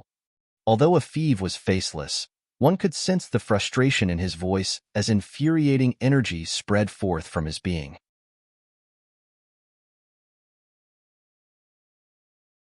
Chapter 1474. Old You do not unlock Jack, the strongest mixed blood before he reversed time. The world had trembled at that time with so much destruction. Gustav was frozen in disbelief and horror. Angie was the infamous being cloaked in light and darkness. A torrent of emotions overwhelmed him, a tumultuous storm that threatened to tear him apart from the inside. How could the entire MBO come to fear someone he cherished? How could Angie, with her gentle heart, become a symbol of terror? Amidst his turmoil, Angie charged towards him, her movements a blur of conflicting energies. Every instinct in Gustav's body screamed for him to defend himself, to prepare for the impending strike. But as she closed the distance, something miraculous happened. Inches away from him, Angie halted her own attack. With a visible struggle, she grasped her other hand, fighting against the darkness that sought to control her.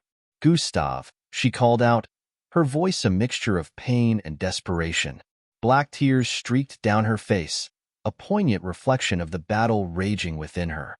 Gustav, still reeling from the shock, found a reservoir of strength he didn't know he possessed. He saw not the feared entity that stood before the world, but his girlfriend, tormented and torn by her own nature. Without a word, he closed the distance between them, pulling Angie into a fierce embrace. The warmth of his arms around her seemed to be the only real thing in this dimension of shadows and light. "Angie," he whispered, his voice steady yet laden with emotion, "I've got you." For a moment, time seemed to stand still. The higher dimension, with its eerie landscape and oppressive atmosphere, faded into the background. All that mattered was their connection. Angie's body tensed in his arms, the internal struggle evident. Yet, as she leaned into his embrace, there was a sense of surrender, a momentary peace amidst the storm. I'm so scared, Gustav," she managed to say, her voice breaking. "I don't want to hurt you." Gustav tightened his hold, a silent vow to protect her from the darkness that sought to claim her. "It will be fine, you will be fine," he assured her, his determination unwavering. Gustav and Angie shared a moment of profound sea as Angie's visage shifted between light and darkness. Her features began to glitch, distorting in an eerie display of her fractured existence. Her face, once a harmonious blend of her dual nature, now fluctuated uncontrollably, mirroring the internal turmoil that tore through her. It was as if the very fabric of her being was rejecting itself, a terrifying spectacle that left Indrik and Eldris frozen in horror. "Angie, are you?" Indrik began, his concern morphing into fear as Angie's eyes fixed on them with an intensity that burned with unrecognizable emotions. Without warning, Angie lunged forward, her movements erratic and disjointed, like a marionette jerked by unseen strings. Her attack was swift, a blur of light and shadow that bore down on Eldris and Indrik with the ferocity of a storm. Indrik reacted instantly, his instincts honed from countless battles kicking in. He conjured a telekinetic wall, a barrier of concentrated energy, hoping to buffer the assault. However, Angie's palm strike, charged with an unfathomable force, shattered the defense as if it were glass. The impact sent both Indrik and Eldris flying. However, Indrik had taken the hit directly, so he was more affected. His body cut through the air before crashing into the distance, blood trailing from his lips. Eldris, who wasn't fast enough to save Indrik, faced Angie's wrath as she conjured a dark blade, a manifestation of her turmoil, and charged in his direction. As the blade descended towards him, he tapped into his bloodline, draining the color and essence from the weapon in a desperate attempt to neutralize the attack. KRRRYHCCHH, the blade fragmented upon contact, but the force behind her thrust unleashed an energy so potent that Eldris was hurled across the air, bleeding profusely from the shockwave that ravaged his body. Boom! Both figures lay battered, the realization dawning on them that they were no match for Angie in her current state. She advanced, her form glitching with every step, a terrifying specter poised to erase their very existence from this plane. It was at this moment, in the face of utter annihilation, that the air itself seemed to warp, and Gustav appeared between them and Angie. His arrival was marked by a surge of energy, his arm transformed, encased in silvery scales that emitted vibrant glows of power. With a roar that echoed through the dimension, he launched a decisive strike at Angie. The force of his attack collided with her, blasting her back with such intensity that it momentarily halted her assault. The air vibrated with the impact, a shockwave of energy rippling outwards, a testament to Gustav's might. Gustav wasted no time, rushing to Eldris and Endrick's side. "Are you both all right?" he asked, his voice laced with urgency and concern. Endrick, struggling to his feet with Gustav's support, coughed, wiping the blood from his mouth. "That was unexpected," he managed to say, his voice weak. Eldris, equally battered, nodded in agreement, his eyes on Gustav's transformed arm. "That is Angie. She isn't herself," he revealed, the defeat heavy in his voice. As Eldris' words pierced the charged atmosphere, Gustav's world came to a jarring halt. The revelation that the being before them, the entity that had become a harbinger of fear across the globe, was none other than Angie, struck him with a force greater than any physical blow. The realization dawned on him with the weight of 1,000 stars collapsing into a black hole. Angie, the first girl to ever show him what love was supposed to feel like. Gustav's gaze softened as he looked towards Angie, who was slowly regaining her composure, her form still glitching between darkness and light. Angie, this gentle soul he knew, was the same being who had appeared on Earth twice in the last couple of months, leaving a trail of devastation in her wake. He remembered it spread across the MBO, about how this half-white, half-black figure had laid down Grand Commander Cheyenne with an ease that sent shivers down the spine of the entire organization. He recalled how she went toe-to-toe with Annexion. Their embrace, a sanctuary from the chaos surrounding them, culminated in an electric kiss, a symbol of their defiance against the darkness that sought to claim Angie. As their lips met, a miraculous transformation began to unfold. The dark, malevolent side of Angie, which had threatened to overwhelm her, started to retract, as if the purity of their connection was a light too bright for the shadows to endure. However, this moment of triumph was short-lived. The fabric of the dimension itself seemed to tremble as a new presence made its entrance. Emerging from the void was a being cloaked in flowing dark robes, a figure so imbued with darkness that the air around them thickened, heavy with a palpable sense of dread. His face could not be seen, but his presence and unfathomable dark power could be very much felt. Ezriovi Fasvi Uv, he uttered in a strange tongue, his voice resonating with a power that seemed to command the very essence of the dimension. At his words, the darkness responded, bending to his will with a terrifying obedience. Beneath Gustav, Eldris, and Endrick, the carpet of darkness that had mirrored the void above suddenly shifted, becoming a trap that ensnared them. They found themselves sunk halfway into the dark matter, immobilized, as the terrain had become a prison designed to hold them captive.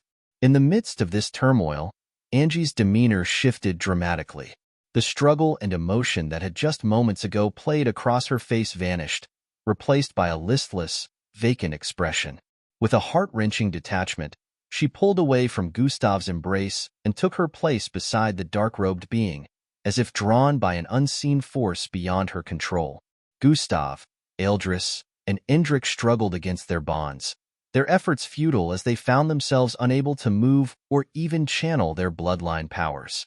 It was as if the very essence of their abilities had been nullified, leaving them powerless in the face of this new adversary. "You have no power here," the dark-robed being reminded Gustav, his voice cold and devoid of emotion. The statement hung in the air, a declaration of absolute control over the realm and its unwilling visitors. "Is it?" Eldris asked in horror, as he panted since the darkness seemed to be incredibly choking. Gustav shook his head. He knew very well that this person was powerful, but also knew that it wasn't him. "Thank you for delivering yourself to our doorstep outworldly. I am sure you do not remember me, but we will have ample time to catch up since you will be trapped in her forever." The being spoke with a tone of familiarity. Gustav's frustration boiled over, his sense of helplessness clashing with his need to protect Angie and his friends.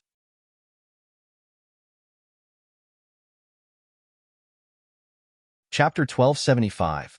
100% confirmed. Captain Strum felt like he was hit by a moving orbital body as two of his arms uprooted from his body after receiving the fist from Gustav. Blood jetted out like a fountain as he slammed into the far end of the barrier, breaking straight through all the layers and continuously shooting out into space. Fly. Gustav's figure vanished, and he reappeared in space hundreds of feet before Captain Strum's body, which was still shooting forward. He gathered energy in his right arm as he arched it backwards, while clenching his fist tightly. His fist was coated in a golden and pinkish glow as he drove it forward at Captain Strum's approaching body. Boom. Space parted as Gustav's fist sent ripples across the endless expanse of darkness the moment it collided with Captain Strum. Bang. Bang. Bang. The stars in the distance got snuffed out from the destructive wave of energy that spread forth from Gustav's fist as Captain Strum shot downwards like a dying star. Through his body shot across the solar system as it descended towards the ninth disk, all of his limbs uprooted from his body as he fell unconscious even before he hit the battle stage. Boom. The battle stage got blasted to smithereens the moment Captain Strum came into contact with it, sending another wave of destructive ripples across the vicinity. Fly. Gustav reappeared in the stage at this moment as time came to a standstill again. He deactivated cosmic superiority at this point to make sure it wouldn't be active when time went back to normal. The glow emitted from Encore slowly whittled as its figure began to disintegrate. Time stopped reversing and everything that seemed to be in an illusionary state started solidifying. Strum had reversed time to the point where he just activated the full power of his Encore and was tossing Gustav around like a dirt bag. As time went back to normal functionality, the scene that the spectators would be witnessing was Gustav getting beat up. However, the moment time resumed, the entire stage suddenly appeared destroyed, and the scene the spectators were initially witnessing glitched. Like a video game playback, the spectators were completely astonished as they stared at the disgraded stage. One unconscious figure was completely laid on the ground with missing limbs while another was standing before the unconscious one with an unbothered expression. What the hell just happened? Captain Crimson was taking a beating and all of a sudden, Captain Strum is defeated? He looks bloodied and battered too. His Encore is gone too? This doesn't make any sense. How did this happen? The spectators were in an utter state of confusion, not recalling the events that played out after this point of the battle. Only a few spectators like the council lords and Miss stared at the stage with looks of understanding, but they still remained astonished. The kid has truly grown more powerful than I realized. Miss Amy muttered. Young Miss, I sense time manipulation on a higher scale. What did we miss? Grand Commander questioned from the side. You didn't see it? Miss Amy asked with a slightly surprised tone. Grand Commander Cheyenne was an alpha, so she had expected that even if he couldn't be completely immune to time-related abilities, he would at least be able to perceive the events ongoing during time manipulation and have memories of the original timeline. I can only faintly sense that time has been altered on a large scale, but I have no recollection of how things exactly went, Grand Commander Cheyenne responded. Maybe this is a good thing. They will remain unaware that Gustav is a cosmic superior being. Miss Amy was still surprised that someone as young as Strum was able to pull this off with an alpha lacking memories of the original timeline, but she decided to use this to Gustav's advantage. She proceeded to narrate to Grand Commander Cheyenne the events that played out while skipping the mention of Gustav's use of cosmic superiority. She didn't give him any explanation as to how Gustav was immune to time manipulation, which made the Grand Commander even more confused, but Miss Amy would rather leave him in confusion than let the Earth be aware of Gustav's cosmic superiority until the kid was ready to reveal it himself. Strum lost? But how? The Earth's captain seems to have broken out of his time manipulation. But how is this even possible? The Draconid spectators area was in shambles as well. Bronze immediately clenched her fist so tightly a popping sound rang out. Even after everything he still lost, she voiced with a chilly tone. That kid, the Earth's captain, he is a cosmic superior being. Anyone would have lost. The other's prestigious-looking fellow beside Bronze immediately voiced out. Why did you stop me from interfering? No one would have noticed if I did. She turned to stare at the Draken beside her with a look of anguish. It was a battle between the two youngsters. Oldies like us are not meant to interfere. It would be a disgrace to our great planet if we were to interfere in such matters, the Draken voiced with a dismissive tone. Also, we are not the only ones who are aware of what went down. Another male Draken voiced from the side while staring in the direction of Earth's spectators' area. Bronze medially gnashed her teeth while peering forward with a look of hatred. How dare that Earthling do this to my son? Gustav Crimson, Planet Earth, wins, 1,200 points attained. Amidst the confused gazes of the millions of spectators, Gustav exited the stage and walked towards the Earth's participants' area. Don't get me wrong. I'm glad Captain Crimson won, but what the fuck just happened? Beats me. I don't understand a thing. Even the Earth spectators area was full of confused people. Gustav's fellow team members were not left out of this confusion. Well, what did you do, Gus? He questioned the moment Gustav arrived before them. Long story, you all just can't remember because of strum time-related abilities. Gustav heaved a sigh of fatigue as he took a seat. He had expended a lot of energy to win that battle and almost depleted his Yarki in the process. Yarki would have been long depleted if it wasn't mixed with the other ability Gustav unlocked after becoming a parallel being. Good job, big brother, Endrick voiced from the side. You saw it? Gustav questioned, but instantly arrived at the answer before Endrick responded. Time candidate perks? Gustav voiced. Endrick's mouth hung loosely for a bit before he answered, yes. Oh? Endrick knows what happened. Endrick, tell us we're confused. Spit it out, man.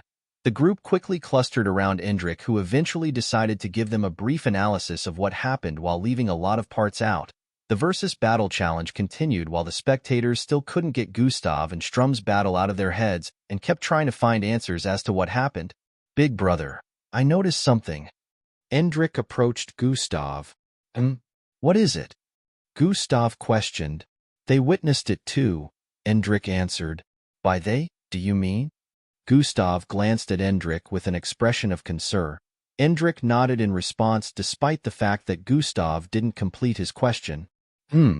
They're not supposed to be able to. This might be a problem. Gustav caressed his chin with a contemplative expression as he muttered, Did you uncover anything about them last night? Gustav asked. Not yet. I'm still looking. Endrick stuttered a little before responding. You figured something out, didn't you? Gustav's tone instantly turned suspicious. I really am still looking into it. I have pieced what I saw together yet, and no, you can't help me do that. I have to confirm if I'm looking in the right direction first, so I don't mince information, Endrick answered with a sincere tone.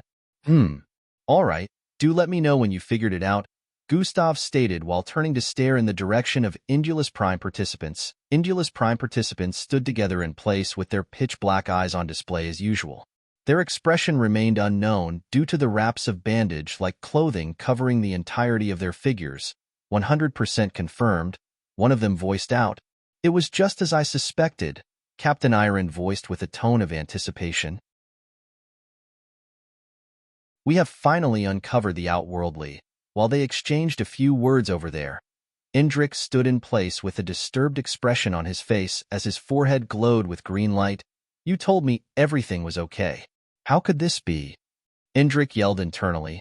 No, I told you that going on that mission would increase the chances of averting great calamity in his future, which was correct. Fusarius answered. Then what the hell did I see last night? Endrick asked. A better future compared to how things would have gone if you didn't act at all. Fusarius replied, You are crazy. You are crazy if you think I am going to let that happen.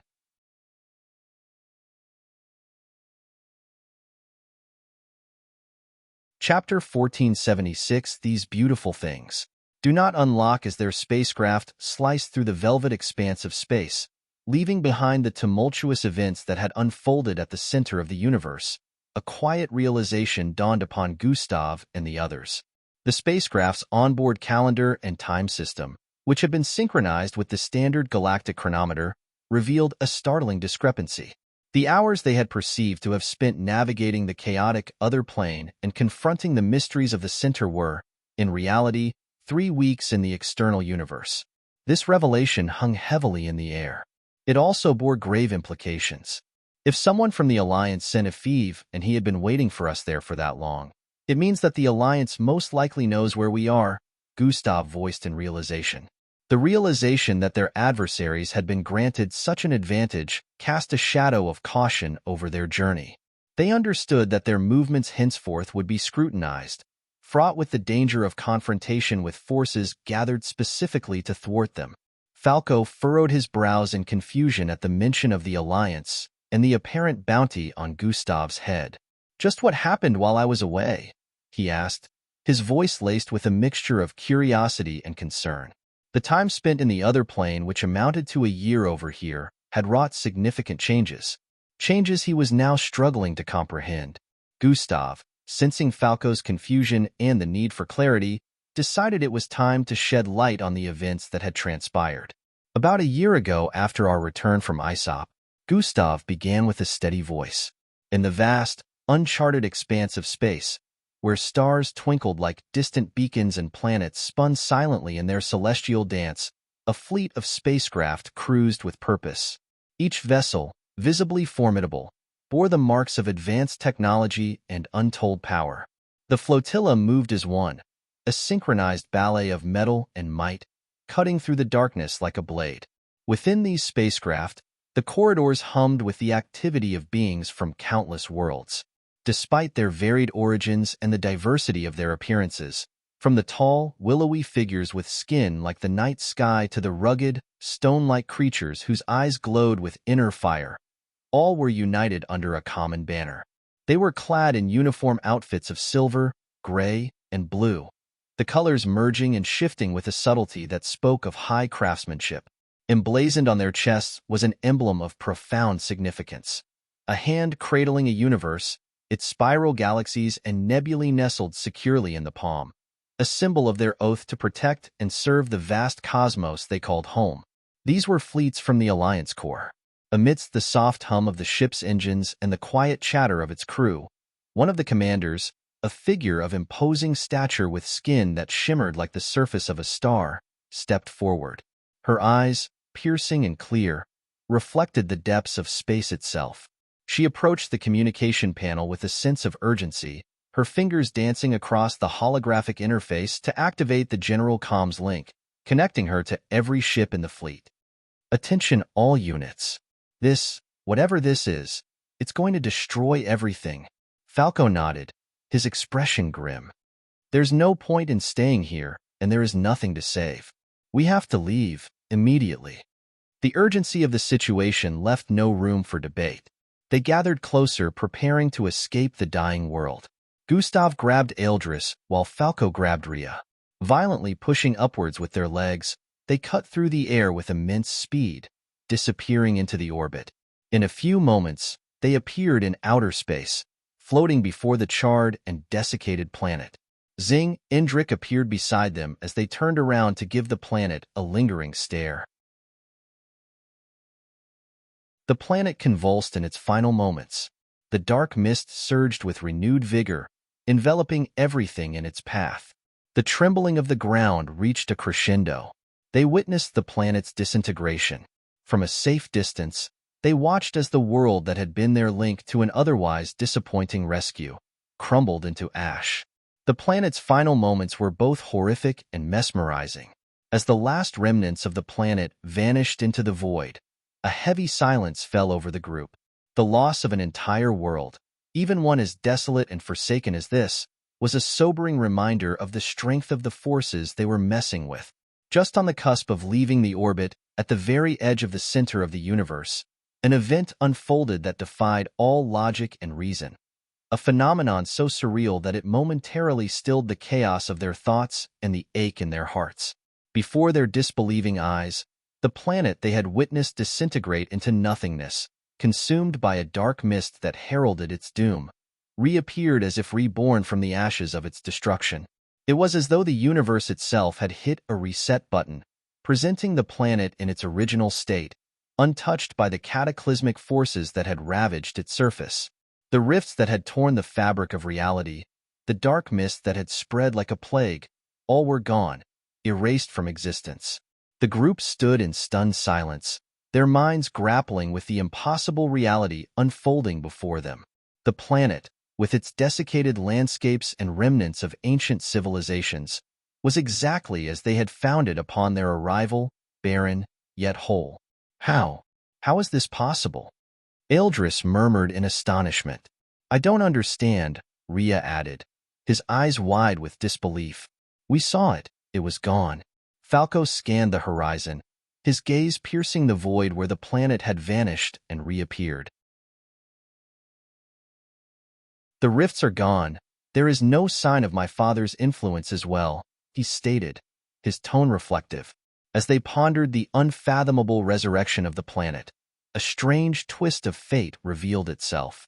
The planet, a solid, tangible presence to them moments ago, vanished from their view, disappearing as suddenly as it had appeared. They all witnessed its disappearance except for Gustav. To his eyes, the planet remained visible, a ghostly image that hovered on the brink of reality and illusion. I can still see it, Gustav announced, his voice tinged with a mix of wonder and realization. It turned out that the planet just went back to bordering on existence and non-existence. We can't linger on this, Indrik finally said, breaking the spell of bewilderment that had enveloped them. We need to get back to our spacecraft, refresh and replan. They agreed with him and turned around to leave once more. As they made their way back, the repelling force surrounding the center of the universe did not hinder them since it was only there to keep things out and not in. As the spacecraft loomed in the distance, a palpable shift in the atmosphere halted their progress.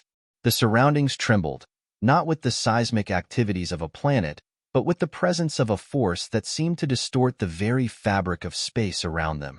Emerging from the ether, a figure materialized, its presence commanding yet devoid of any discernible features, save for the unmistakable crimson tree-like hair that flowed and flickered like flames in a non-existent breeze.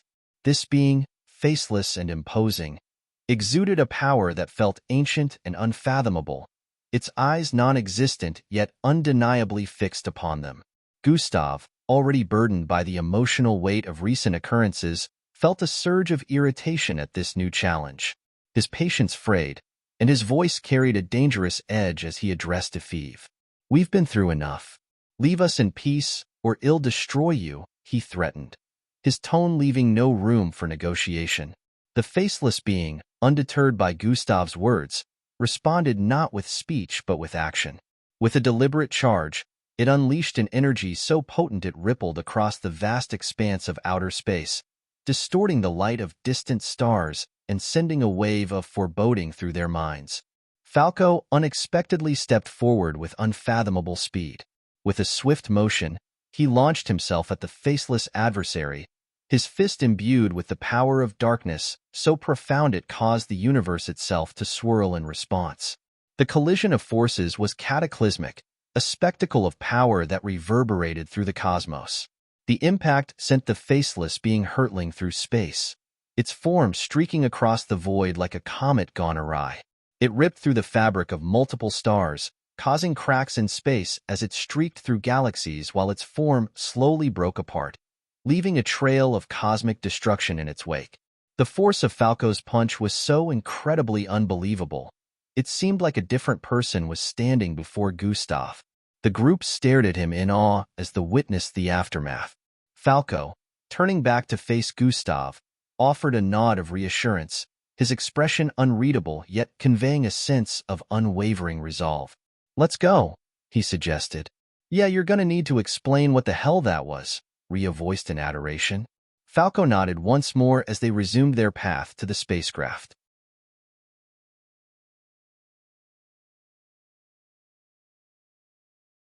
Chapter 1477. I'm smarter. Do not unlock this. Whatever this is, it's going to destroy everything. Falco nodded, his expression grim. There's no point in staying here, and there is nothing to save. We have to leave, immediately. The urgency of the situation left no room for debate. They gathered closer, preparing to escape the dying world. Gustav grabbed Eldris, while Falco grabbed Rhea. Violently pushing upwards with their legs, they cut through the air with immense speed, disappearing into the orbit. In a few moments, they appeared in outer space, floating before the charred and desiccated planet. Zing, Indrik appeared beside them as they turned around to give the planet a lingering stare. The planet convulsed in its final moments. The dark mist surged with renewed vigor, enveloping everything in its path. The trembling of the ground reached a crescendo. They witnessed the planet's disintegration. From a safe distance, they watched as the world that had been their link to an otherwise disappointing rescue crumbled into ash. They witnessed the planet's disintegration. From a safe distance, they watched as the world that had been their link to an otherwise disappointing rescue crumbled into ash. The planet's final moments were both horrific and mesmerizing. As the last remnants of the planet vanished into the void, a heavy silence fell over the group. The loss of an entire world, even one as desolate and forsaken as this, was a sobering reminder of the strength of the forces they were messing with. Just on the cusp of leaving the orbit, at the very edge of the center of the universe, an event unfolded that defied all logic and reason. A phenomenon so surreal that it momentarily stilled the chaos of their thoughts and the ache in their hearts. Before their disbelieving eyes, the planet they had witnessed disintegrate into nothingness, consumed by a dark mist that heralded its doom, reappeared as if reborn from the ashes of its destruction. It was as though the universe itself had hit a reset button, presenting the planet in its original state, untouched by the cataclysmic forces that had ravaged its surface. The rifts that had torn the fabric of reality, the dark mist that had spread like a plague, all were gone, erased from existence. The group stood in stunned silence, their minds grappling with the impossible reality unfolding before them.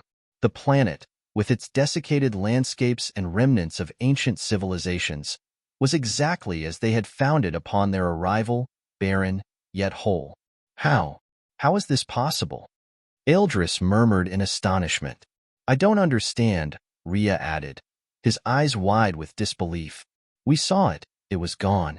Falco scanned the horizon, his gaze piercing the void where the planet had vanished and reappeared. The rifts are gone. There is no sign of my father's influence as well, he stated, his tone reflective. As they pondered the unfathomable resurrection of the planet, a strange twist of fate revealed itself. The planet, a solid, tangible presence to them moments ago, vanished from their view, disappearing as suddenly as it had appeared. They all witnessed its disappearance except for Gustav. To his eyes, the planet remained visible, a ghostly image that hovered on the brink of reality and illusion. I can still see it, Gustav announced, his voice tinged with a mix of wonder and realization. It turned out that the planet just went back to bordering on existence and non-existence. We can't linger on this, Indrik finally said, breaking the spell of bewilderment that had enveloped them. We need to get back to our spacecraft, refresh and replan. They agreed with him and turned around to leave once more. As they made their way back, the repelling force surrounding the center of the universe did not hinder them since it was only there to keep things out and not in. As the spacecraft loomed in the distance, a palpable shift in the atmosphere halted their progress. The surroundings trembled, not with the seismic activities of a planet, but with the presence of a force that seemed to distort the very fabric of space around them. Emerging from the ether, a figure materialized, its presence commanding yet devoid of any discernible features, save for the unmistakable crimson tree-like hair that flowed and flickered like flames in a non-existent breeze. This being, faceless and imposing, exuded a power that felt ancient and unfathomable, its eyes non-existent yet undeniably fixed upon them. Gustav, already burdened by the emotional weight of recent occurrences, felt a surge of irritation at this new challenge. His patience frayed, and his voice carried a dangerous edge as he addressed Epheve. We've been through enough. Leave us in peace, or I'll destroy you, he threatened, his tone leaving no room for negotiation. The faceless being, undeterred by Gustav's words, responded not with speech but with action. With a deliberate charge, it unleashed an energy so potent it rippled across the vast expanse of outer space, distorting the light of distant stars and sending a wave of foreboding through their minds. Falco unexpectedly stepped forward with unfathomable speed. With a swift motion, he launched himself at the faceless adversary, his fist imbued with the power of darkness, so profound it caused the universe itself to swirl in response. The collision of forces was cataclysmic, a spectacle of power that reverberated through the cosmos. The impact sent the faceless being hurtling through space, its form streaking across the void like a comet gone awry. It ripped through the fabric of multiple stars, causing cracks in space as it streaked through galaxies while its form slowly broke apart, leaving a trail of cosmic destruction in its wake.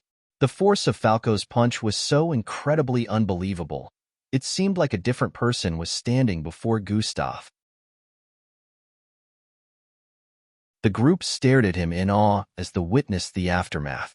Falco, turning back to face Gustav, offered a nod of reassurance, his expression unreadable yet conveying a sense of unwavering resolve. "Let's go," he suggested. "Yeah, you're gonna need to explain what the hell that was," Rhea voiced in adoration. Falco nodded once more as they resumed their path to the spacecraft.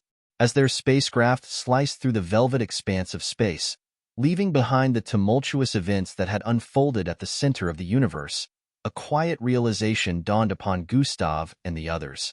The spacecraft's onboard calendar and time system, which had been synchronized with the standard galactic chronometer, revealed a startling discrepancy.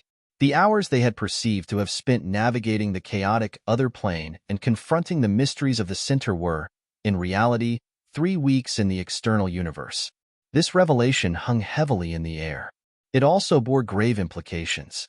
If someone from the Alliance sent a thief and he had been waiting for us there for that long, it means that the Alliance most likely knows where we are, Gustav voiced in realization. The realization that their adversaries had been granted such an advantage cast a shadow of caution over their journey. They understood that their movements henceforth would be scrutinized, fraught with the danger of confrontation with forces gathered specifically to thwart them. Falco furrowed his brows in confusion at the mention of the Alliance and the apparent bounty on Gustav's head. "Just what happened while I was away?" he asked, his voice laced with a mixture of curiosity and concern. The time spent in the other plane, which amounted to a year over here, had wrought significant changes. Changes he was now struggling to comprehend. Gustav, sensing Falco's confusion and the need for clarity, decided it was time to shed light on the events that had transpired. About a year ago, after our return from Aesop, Gustav began with a steady voice. In the vast, uncharted expanse of space, where stars twinkled like distant beacons and planets spun silently in their celestial dance, a fleet of spacecraft cruised with purpose. Each vessel, visibly formidable, bore the marks of advanced technology and untold power. The flotilla moved as one, a synchronized ballet of metal and might, cutting through the darkness like a blade. Within these spacecraft, the corridors hummed with the activity of beings from countless worlds. Despite their varied origins and the diversity of their appearances, from the tall, willowy figures with skin like the night sky to the rugged, stone-like creatures whose eyes glowed with inner fire, all were united under a common banner. They were clad in uniform outfits of silver, gray, and blue, the colors merging and shifting with a subtlety that spoke of high craftsmanship. Emblazoned on their chests was an emblem of profound significance. A hand cradling a universe, its spiral galaxies and nebulae nestled securely in the palm, a symbol of their oath to protect and serve the vast cosmos they called home. These were fleets from the Alliance Corps. Amidst the soft hum of the ship's engines and the quiet chatter of its crew, one of the commanders, a figure of imposing stature with skin that shimmered like the surface of a star, stepped forward. Her eyes, piercing and clear, reflected the depths of space itself. She approached the communication panel with a sense of urgency, her fingers dancing across the holographic interface to activate the general comms link, connecting her to every ship in the fleet. "Attention all units.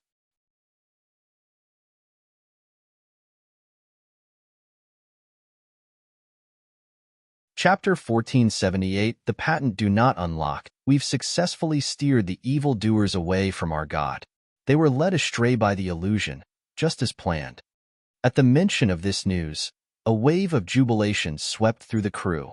Cheers and exclamations filled the air as they took pride in their accomplishment. They had managed to protect who they claimed was their deity, a figure of immense importance and reverence to them, from the prying eyes and potentially malevolent intentions of the Alliance fleet. The crew gathered around their leader, their faces alight with the glow of victory. "Our god remains safe, thanks to your ingenuity," one of the crew members said, admiration evident in their tone. "Yes, but let us not forget, this was a collective effort," the leader responded, keen to share the credit with the entire team. "Our unity and dedication to our cause have once again proven that we can overcome any threat that seeks to disturb our sanctity. All hail the Gustavo Alliance," one of the crew members yelled. "All hail the Gustavo Alliance." Everyone else chanted in response before returning to their duty posts.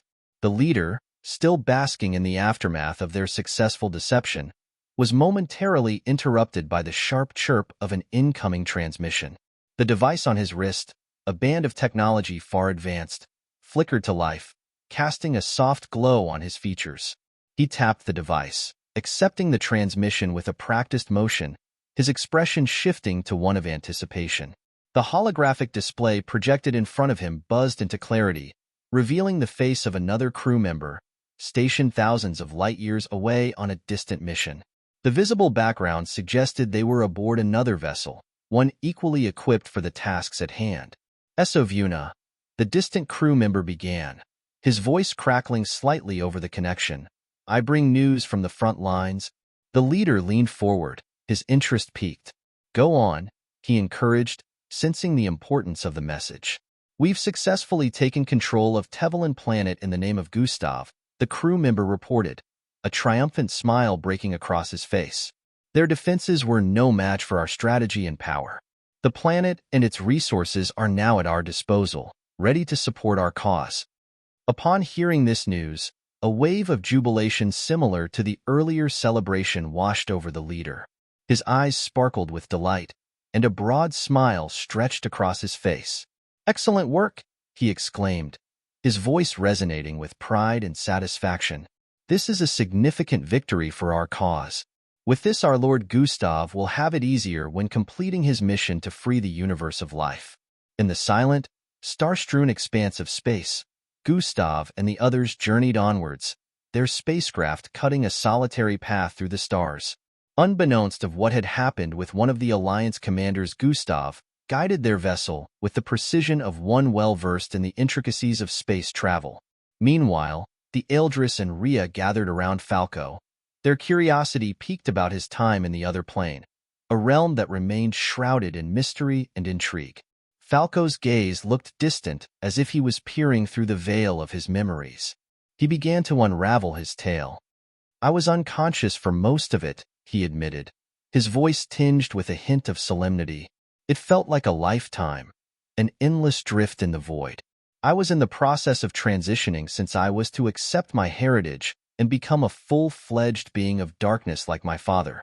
But Angie's case is a bit different." The mention of Angie, however, brought a visible shift in Gustav's demeanor. His concern for her well-being had always been palpable, a bond that went beyond mere companionship. "What of Angie?" Gustav interjected, unable to mask the disturbance that Falco's mention of her evoked. "What happened to her in that plane?" Falco sighed, a gesture of regret for the scant information he could offer. "Angie, she had been tampered with long before I regained consciousness. From what I gathered, half of her existence is still tied to our plane, which grants her the ability to move between dimensions. The other half, however, binds her to that plane, making her a being of its essence." He paused, letting the gravity of his words sink in. "My father," Falco continued, "is the Lord of Darkness, the master of that plane, a figure of immense power who answers only to one other, whose name I cannot speak. The Dark Plane is incredibly vast and divided into about 1,000 parts. The realm you entered, where you found me and Angie, belongs to Amir. He was in charge of making sure my transition goes smoothly and also tampering with Angie's essence as well as her physique." "Amir. I've heard that name before," Rhea voiced in contemplation. "The Death Angels. He's their owner or something," Gustav answered from up ahead. "Oh yes, I remember now. They called them Amir Death Angels, Rhea recalled their incident on planet Ozius, and of course the beings of darkness that caused death to follow in their trail. So that was him Indrik and Eldris met, Rhea added with a look of bewilderment. Yeah, he commands the most lethal fleet of the Dark Plane. The Death Angels, and believe me, they are way more powerful than what we saw in planet Ozius. If I had taken even a little longer to get you three out of there, we would be trapped in forever. Amir only stopped momentarily because I told him to. A heavy silence followed Falco's revelation. The implications of their venture into that plane, into Amir's realm, began to dawn on them. Had it been the highest realm, Falco added, a sobering note to his tone, you guys would already be long dead. The realms vary in danger and in the beings that inhabit them. Amir's realm, while perilous, is but a fraction of what the highest realm holds, which is also where most of my father's counterparts dwell. The others absorbed Falco's account, the reality of their narrow escape and the complexity of the plane they had ventured into becoming increasingly clear. The revelation that Angie's very essence was split between dimensions, and the power dynamics of the other plane, painted a picture of a universe far more intricate and perilous than they had imagined. Gustav, processing the information, felt a mix of frustration and determination. So, Angie is caught in the middle of all this. He mused aloud, his resolve hardening. We need to find a way to help her, to bring her back fully to our plane without the other half pulling her back there. Falco nodded, acknowledging the challenge that lay ahead. It won't be easy, he cautioned. My father's plane is governed by rules and powers that are ancient and deeply entrenched. Eldris, whose sharp intuition missed little, caught onto the recurrent mention of a father by Falco, a term laden with an unexpected familiarity when referring to the formidable being that governed the other plane. Eldris' curiosity pierced the veil of unspoken stories. Falco, you've been referring to this entity as your father. Have you truly accepted the Lord of that other plane as your father? Falco, caught off guard by his own unguarded references, hesitated. The question unearthed a slew of memories and emotions, drawing him back to a series of encounters that had irrevocably altered the course of his existence. It's not as straightforward as acceptance or denial, Falco began, his voice tinged with the complexity of his feelings. My father, he would visit me in human form. Despite the bindings that held me, he wanted me to feel comfortable, to see him not just as a lord of darkness, but as someone familiar, someone paternal. Rhea found himself puzzled by Falco's explanation. But how exactly is he your father? You have an earthly father, don't you? He asked, trying to piece together the seemingly conflicting pieces of Falco's lineage. The question hung in the air, a challenge to the very nature of identity and belonging. Falco's gaze drifted away, lost in the complexities of his dual heritage. Before he could respond, Gustav, driven by a blend of concern and intrigue, pressed for clarity. It's complicated doesn't quite cut it, Falco. How is it possible to have two fathers? One, an ordinary man from Earth, and the other, an extraordinary being that governs the very essence of darkness? If anyone from Earth had heard Gustav call Falco's father an ordinary man, they would probably headbutt him since they knew just how stinking rich he was. However, to Gustav, that didn't even begin to measure up compared to the power of the entity that governed the Dark Plane. Falco sighed, realizing that the truth could no longer remain shrouded in the half-light of evasion. To understand the story of my existence, you must first let go of conventional notions of family and lineage. His words piqued their curiosity, causing everyone to lean forward in readiness.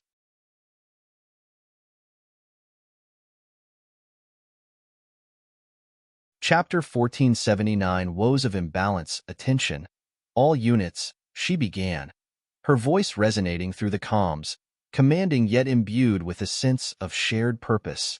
We are entering the sector where Gustav Crimson was last detected. I want an APB scan initiated immediately. He is a master of evasion, but he is not beyond our reach. Stay sharp and report any anomalies. Remember, he is not to be underestimated. Her orders dispatched, the commander stepped back from the console, her gaze fixed on the star-studded void ahead. The fleet responded to her command with the precision of a well-oiled machine. Across the ships, crew members sprang into action, their fingers flying over controls as scanners hummed to life, casting an invisible net wide into the depths of space in search of their elusive target. The search for Gustav Crimson, a name that had become a whisper of legend across star systems.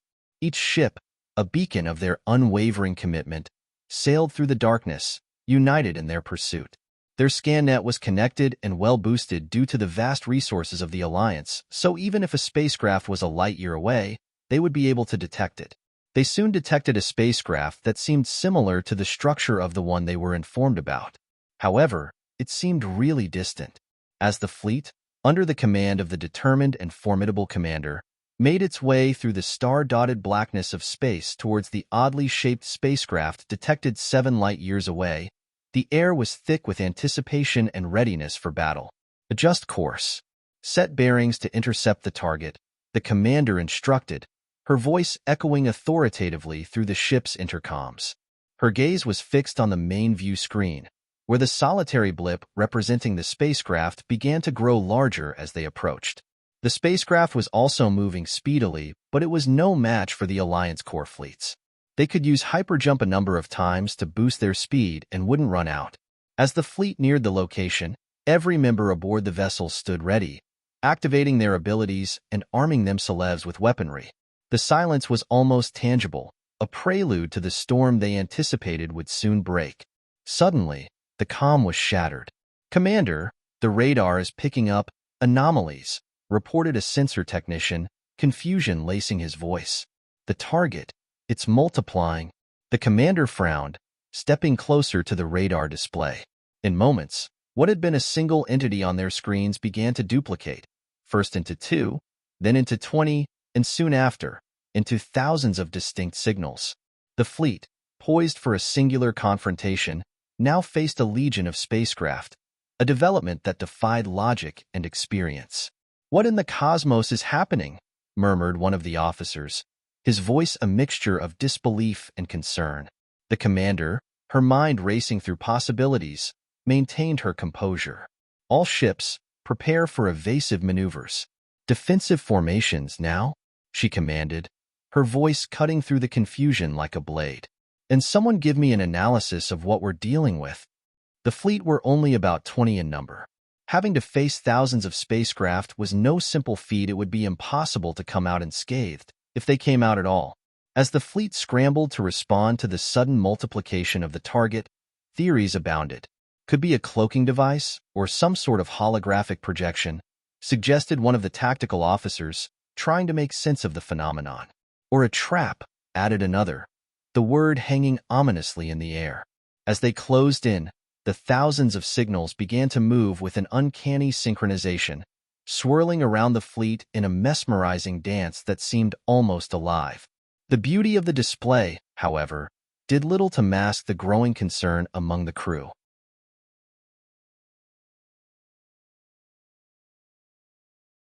It was here, amidst the void, that they spotted a single spacecraft actively fleeing from their position. The chase was on. The fleet, reinvigorated by the sight of their prey attempting escape, surged forward with renewed vigor, their engines blazing trails of light in the darkness. Just as they were about to close in on the elusive spacecraft, just as victory seemed within their grasp, the target vanished. Not just the one they pursued, but every last one of the thousands of reflections that had surrounded them. Space, once filled with the light of countless ships, was now empty, a void that mocked their efforts with its silence. The commander and her fleet were stunned, disbelief written across the faces of every crew member who had witnessed the impossible escape. Before they could process the turn of events, before strategies and theories could be formulated, space itself seemed to betray them.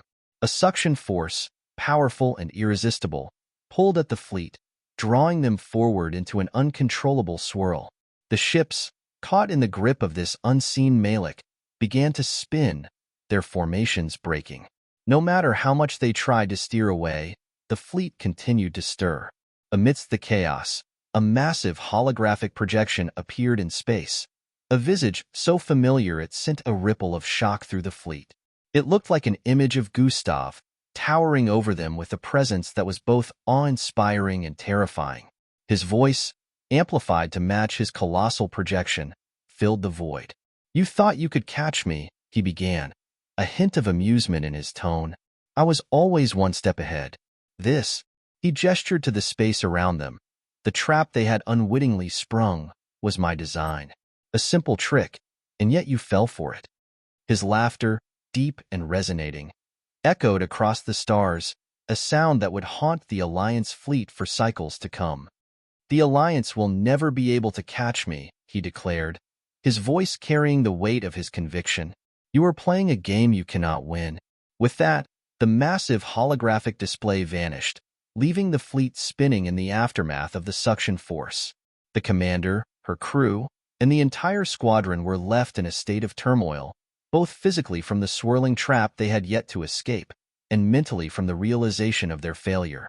As the ships gradually regained control, pulling out of the uncontrollable spin, the commander faced her crew, her expression one of resolve amidst the setback. "This isn't the end," she said, her voice a beacon of determination in the darkness. "They'll get you, Gustav Crimson." Far removed from the tumultuous scene of the fleet caught in a trap, in a secluded part of space that remained untouched by the chaos, stood a being before an advanced device. This device, an intricate array of pulsating lights and swirling energy cores, was responsible for projecting the colossal hologram of Gustav that had deceived the Alliance fleet. The being, while humanoid in appearance, was distinctly non-human, its skin shimmering with an ethereal glow that suggested a nature far beyond the ordinary. As the projection faded away, the being stepped back from the device, turning to face the crew that manned this hidden outpost. They, like their companion, were of various shapes and sizes, each bearing unique traits that marked them as members of different species, united under a common cause. "We've done it," the being announced, its voice carrying a mix of relief and triumph.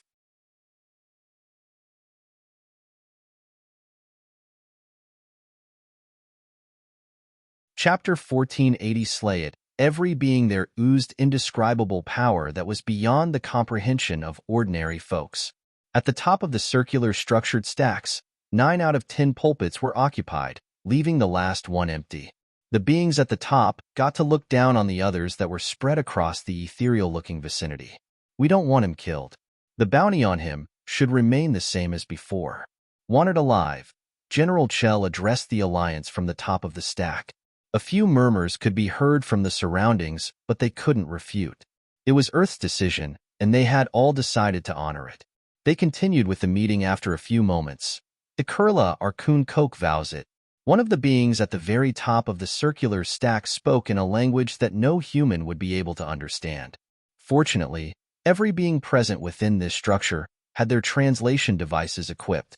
So, despite the differences in languages between extraterrestrial species, they could hear one another. The universal fugitive was last spotted in the Zelios Tower. He was lost before the Alliance could get to him. The extraterrestrial being who was among the council of the Alliance leader voiced loudly. "We need as much information as we can get to understand his motives and movement to capture him. Our forces are spread too thin. You lots have to volunteer warriors from your planets to join the Alliance Corps." The extraterrestrial being who represented planet Draconet chimed loudly. A glowing light appeared above that read Osius. Everyone peered in the direction of the planet Osius representative, who happened to be Vilex's father.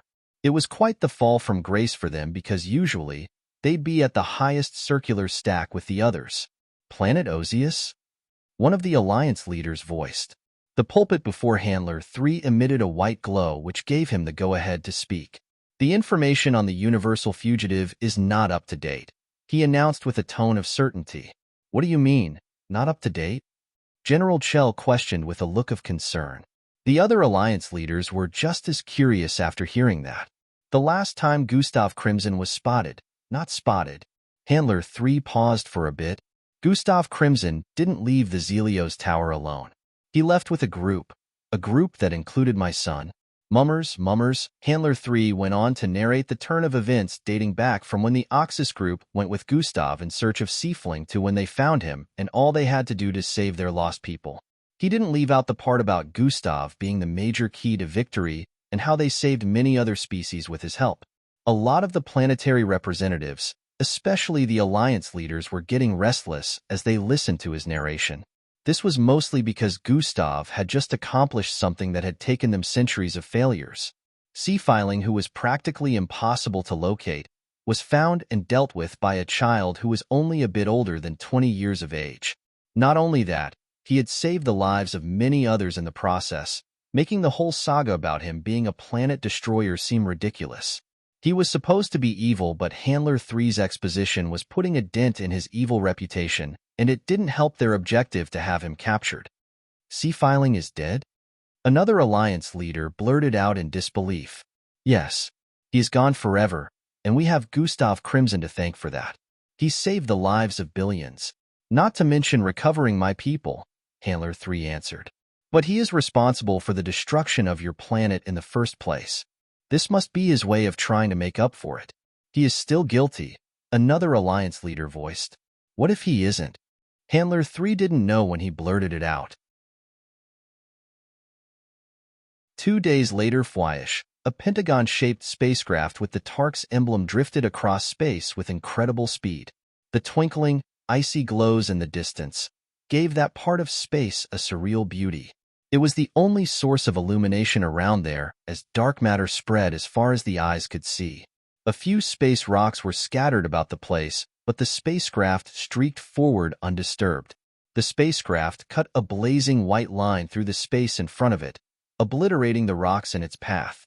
Within the spacecraft, the passengers remained strapped to their seats as they vibrated constantly, emitting a blinking yellow light in the control room. Okay, so where exactly are we going now? Rhea realized he had never asked until that moment.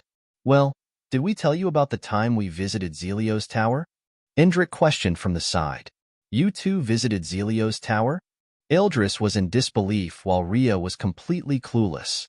That's how we got information about how to get to the other side, Indrik answered while trying to sound spooky.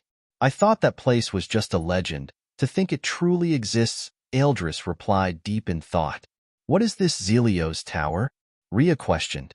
It's a place that can get you the answers to any question, but usually the price is hefty.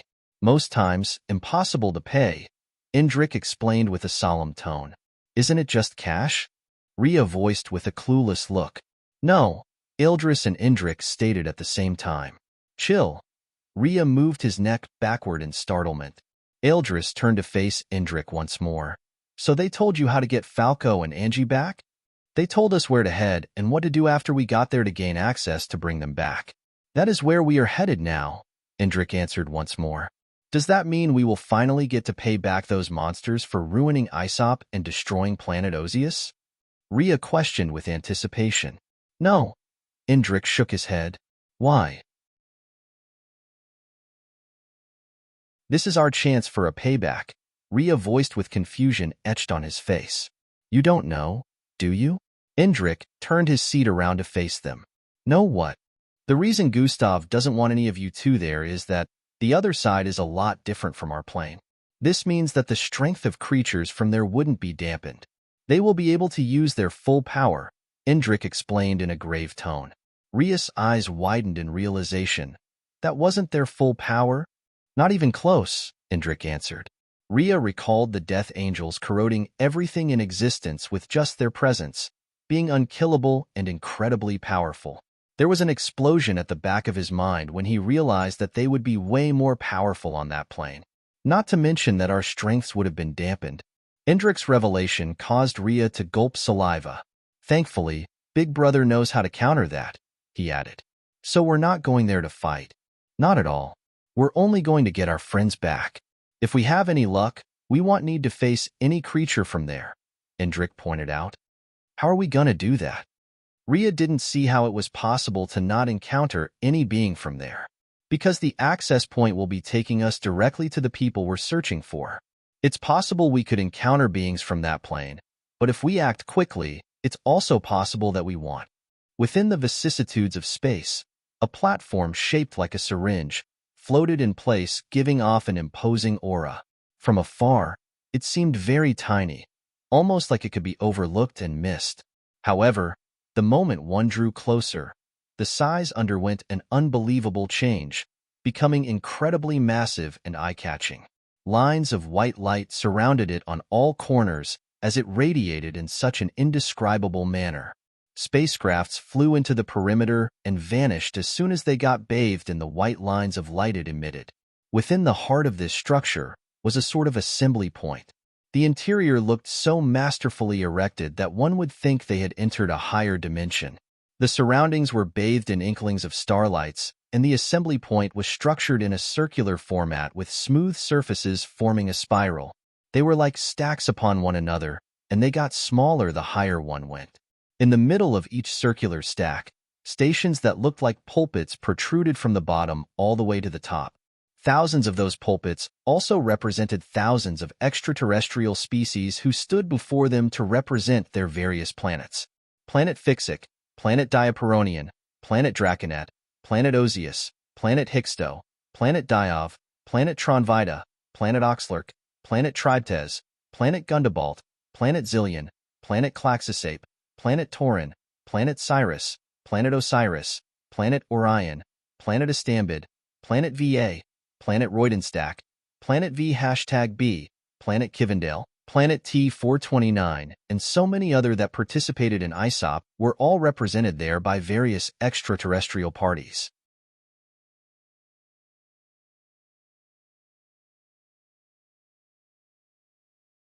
Chapter 1481. This isn't what I wanted, Angie. Fight this. Don't let this ugly bastard pull your strings like a damn puppet, he called out to her, hoping to reach the part of her that still remembered who she was, who they were to each other. Angie's gaze met his for a fleeting moment, a spark of recognition flickering in her eyes before being extinguished as if snuffed out by the overwhelming darkness that surrounded them. Gustav's heart ached at the sight, a tumult of emotions raging within him as he struggled against the enveloping darkness that sought to claim him and the others. Not long after, Indrik, Eldris, and Gustav started showing signs of a terrifying transformation. They then realized that the longer they stayed trapped in the sinister embrace of the dark matter, the more they were going to transform. As time went by, their figures started to darken, an ominous indication that their existence was slowly merging with the dimension. Despair clawed at Gustav as he witnessed the gradual fading of Indrik and Eldris, their identities being swallowed by the relentless darkness. However, unlike them, Gustav's body resisted the darkening effect, and although his physical form remained unaltered, he found himself ensnared, unable to break free from the dark clutches that held him captive. Desperation set in as he reached deep within himself, attempting to awaken the slumbering force of cosmic superiority. The power, a rare and formidable force, lay dormant, stubbornly eluding his grasp when he needed it most. Indrik also tried calling upon Husarius, but their link seemed to have been disconnected upon his arrival in that plane. Time was a luxury they did not have, as Indrik and Eldris teetered on the brink of complete integration with the dimension. Frustration mounted within Gustav as he realized the grim fate awaiting them if he failed to act. In a final, desperate plea, he yelled at the dark being, "Free them, or I swear I'll erase you from existence." His voice, laden with a mix of threats and despair, echoed through the dimension, a feeble challenge to the overwhelming power before them. The being, shrouded in darkness, responded with a laugh that chilled the air around them, his robes rippling as if amused by Gustav's futile defiance. "Like I told you earlier, you have no power here," he taunted, his voice a sinister whisper that seemed to emanate from the darkness. Few hope, just as all hope seemed lost, a new figure emerged within the realm, cutting through the oppressive atmosphere with an aura of unbridled power. "What are you doing here?" Gustav yelled after spotting the newly arrived figure. Falco's arrival was marked by a surge of energy that rippled across the dimension. After making contact with Eldris and Indrik, a miraculous transformation occurred. Their bodies, which had started to succumb to the darkness, reverted to their original color, the ominous integration halted by Falco's intervention. The dark being moved to intercept him, his robes billowing menacingly as he prepared to exert his control. However, Falco's voice, commanding and resolute, stopped him in his tracks. "Emir, as your next exer, I command you to stop." The authority in his words was undeniable, imbued with a power that even Emir could not ignore. The realm fell silent for a moment, the tension palpable as the balance of power shifted. Falco seized the opportunity, his actions swift and decisive. He grabbed Gustav, Eldris, and Indrik, pulling them out of the dark matter's grasp with an ease that belied the gravity of their situation. Without a moment's hesitation, he vanished with them, leaving the surroundings behind. Angie and the being named Emir remained. Why did I? Emir was astonished at how Falco had managed to leave him momentarily short of words. He realized that Falco was much more powerful than they had anticipated. My lord would have my head. Falco, Gustav, Indrik, and Eldris emerged from the rift, reappearing on the desolate terrain beside the ancient monolith. Their arrival was not marked by the triumphant air of victors, but rather enveloped in a palpable cloud of regret and sorrow. The atmosphere was thick, heavy with the weight of what had transpired in the other plane and the haunting absence of one of their own. Rhea, who had been waiting anxiously, rushed towards them, his eyes scanning their faces for any sign of Angie. The question hung in the air, unspoken yet deafening in its silence. "Where's Angie?" he finally asked with a fragile whisper. Gustav simply shook his head, a silent gesture that conveyed the depth of their failure. He walked away from the group, finding solace in the solitude of his thoughts as he sat on the barren ground, his posture one of utter dejection. Eldris, his expression somber, took it upon himself to recount their harrowing experience. He spoke of how they had come tantalizingly close to rescuing Angie, only to be thwarted by an overwhelming darkness and a being named Emir. He explained how their existence had almost been integrated into the dimension, their fate sealed if not for Falco's timely intervention. Caught in a maelstrom of emotions, Gustav's frustration and sorrow manifested in a burst of anger directed at Falco. "Why didn't you get Angie to?" he demanded, his voice laced with a mix of accusation and desperation. Falco, unfazed by the outburst, responded with a calmness that seemed out of place amidst the turmoil. "I wanted to, more than anything," he said, his voice carrying the weight of unspoken pain. "But we had to leave immediately. If my father had intervened, none of us would have made it back. Emir could only be incapacitated by my command for a moment, and I haven't fully embraced my transition. It was all I could do."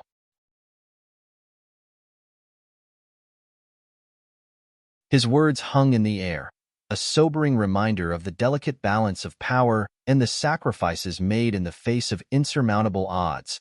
As the group grappled with their emotions, the reality of their situation settling heavy on their shoulders, the monolith began to pulse, a prelude to the closing of the rifts. It was their cue, the final moments before the pathways between dimensions sealed permanently, a bitter reminder of their loss and the price of their journey. Suddenly, the air shifted, a tangible change that drew their attention back to the monolith.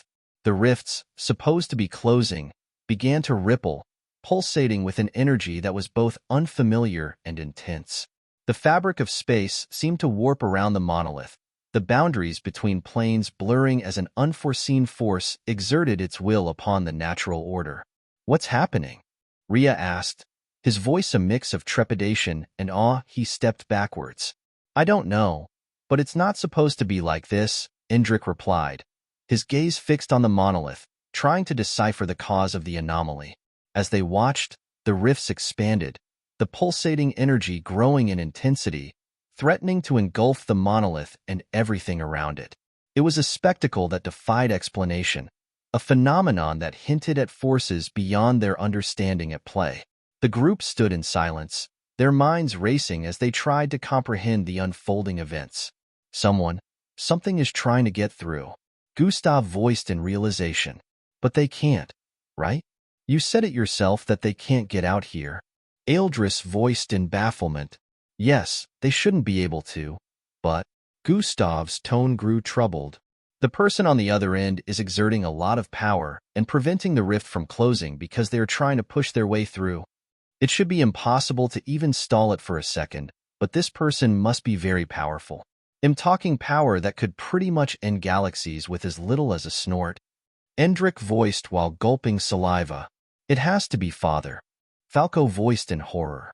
As the rifts around the ancient monolith vibrated with an unnatural frequency, the air around them began to tremble, heralding the onset of a catastrophic event.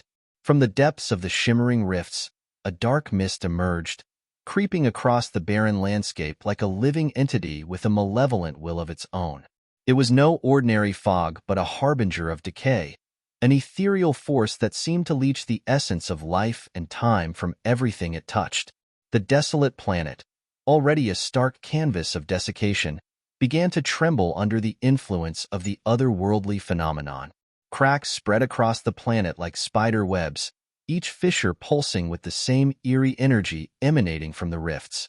The ground beneath their feet heaved as if the planet itself was in its death throes, reacting to the invasive mist with violent convulsions. As the mist advanced, the surrounding rocks and remnants of once mighty structures began to change. They turned darker, their surfaces cracking and crumbling, as if subjected to the relentless passage of millennia within moments. It was as though the mist carried the weight of untold ages within it, a force capable of condensing eons of decay and decline into mere seconds. Gustav, Falco, Endrick, Eldris, and Rhea watched in horror as the landscape around them was consumed by the relentless advance of darkness and time. "We can't stay here," Gustav stated, his voice barely audible over the groaning of the planet.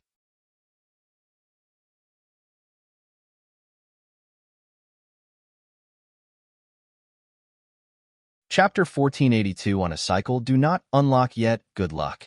Endrick tapped EE's shoulder twice before following after Gustav. "These two little fuckers," EE sighed. Gustav's fingertips emitted bluish beams as he drew rectangular lines in midair. A spatial doorway appeared, and he stepped in alongside Endrick. They entered a space of Gustav's making where an oddly shaped device was centered. Gustav tapped on a couple of buttons attached to the device, and it shot out rays of light that displayed a particular part of outer space. Within the display, a mixture of gray and white matter that seemed alive engulfed orbital bodies in the distance. Right before their very eyes, Gustav and Endrick could see stars as large as the Milky Way sun. Asteroids and every other thing in sight get drawn into the gray and white matter. It cruised through space with its gigantic form and vanished not too long after. The device then went on to make a couple of analyses based on the properties of the gray and white matter. "I knew it," Gustav mumbled. "Knew what? What are we looking at here?" Endrick inquired with a tone of curiosity. "Do you see this signature right here?" Gustav pointed at one of the displays that had a slash sign. "Yeah. That shows that whatever the warp demolator consumes doesn't necessarily get destroyed. Then, what happens to them?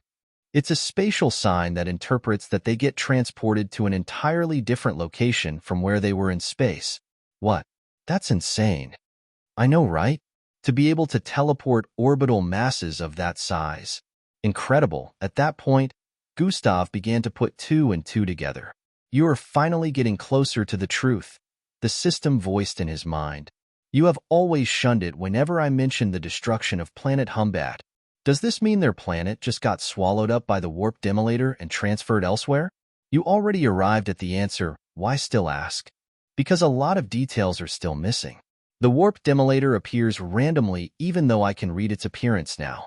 How did the Slarkovs know that their planet was in danger of being swallowed up before it appeared? They must have left before the appearance of the warp demolator, which means they lied about their planet getting destroyed. What is the aim and objective here? "I don't get it," Gustav rambled internally while staring at the device before him. "That's what the 5-year quest is for. Find Dimension 6 in Planet Humbad and the answers will be waiting for you," the system voiced. "That's where the problem lies. The warp demolator scanner has confirmed the spatial transportation, but where they were transported to?" Gustav stared at the readings before him. "What do all these mean?" Endrick pointed at the bottom half of the readings. "That is where the warp demolator scanner says they were transported to," Gustav responded. "Reappearance determined, Stagnant Sidereus Void number 792. What is a stagnant Sidereus Void? Indrik questioned, looking clueless. Since there are orbital bodies, planets, stars, asteroids, moons, they can only be transported to some sort of galaxy. The only problem is, this stagnant Sidereus Void does not exist. Gustav had a conflicted expression after reaching the end of his statement. How is that possible? Surely they can't be transported to somewhere that doesn't exist. Indrik folded his arms while reeling forward in confusion. It could be a pocket dimension, Indrik added. A pocket dimension can't hold so many orbital bodies like that. The laws of gravitational balance and space would not allow it. They would attract to each other, causing a collision that would wipe everything out of existence. The orbital bodies and dimensions included, Gustav explained. What if the stagnant Sidereus is just a place that you don't know about? Maybe we just need to ask around, Indrik suggested. I read every marked territory across the universe during our training in the MBO. I took the memories of the space pirate who has experienced journeying across galaxies for decades. During our time out of Earth, I further broadened my knowledge and I gained enlightenment about unsourced locations when my cosmic superiority forced me into a meeting with the other cosmic superior beings. Knowledge beyond alphas that are older than 1,000 years old. Trust me when I say, I've never heard of stagnant Sidereus, Gustav iterated with such pompousness that Indrik fell speechless. Well, you are the outworldly after all, Indrik voiced with a casual shrug. So what else have we not considered? He proceeded to inquire. */ this sign. Gustav pointed at a very odd sign close to the bottom area of the readings. I know what this one means. Premonition, Indrik stated. Yeah, but how is it related to all this? Gustav wondered out loud. Maybe the 5 premonitions? No, it is something else, Indrik swiftly corrected himself. Yeah, it is something else.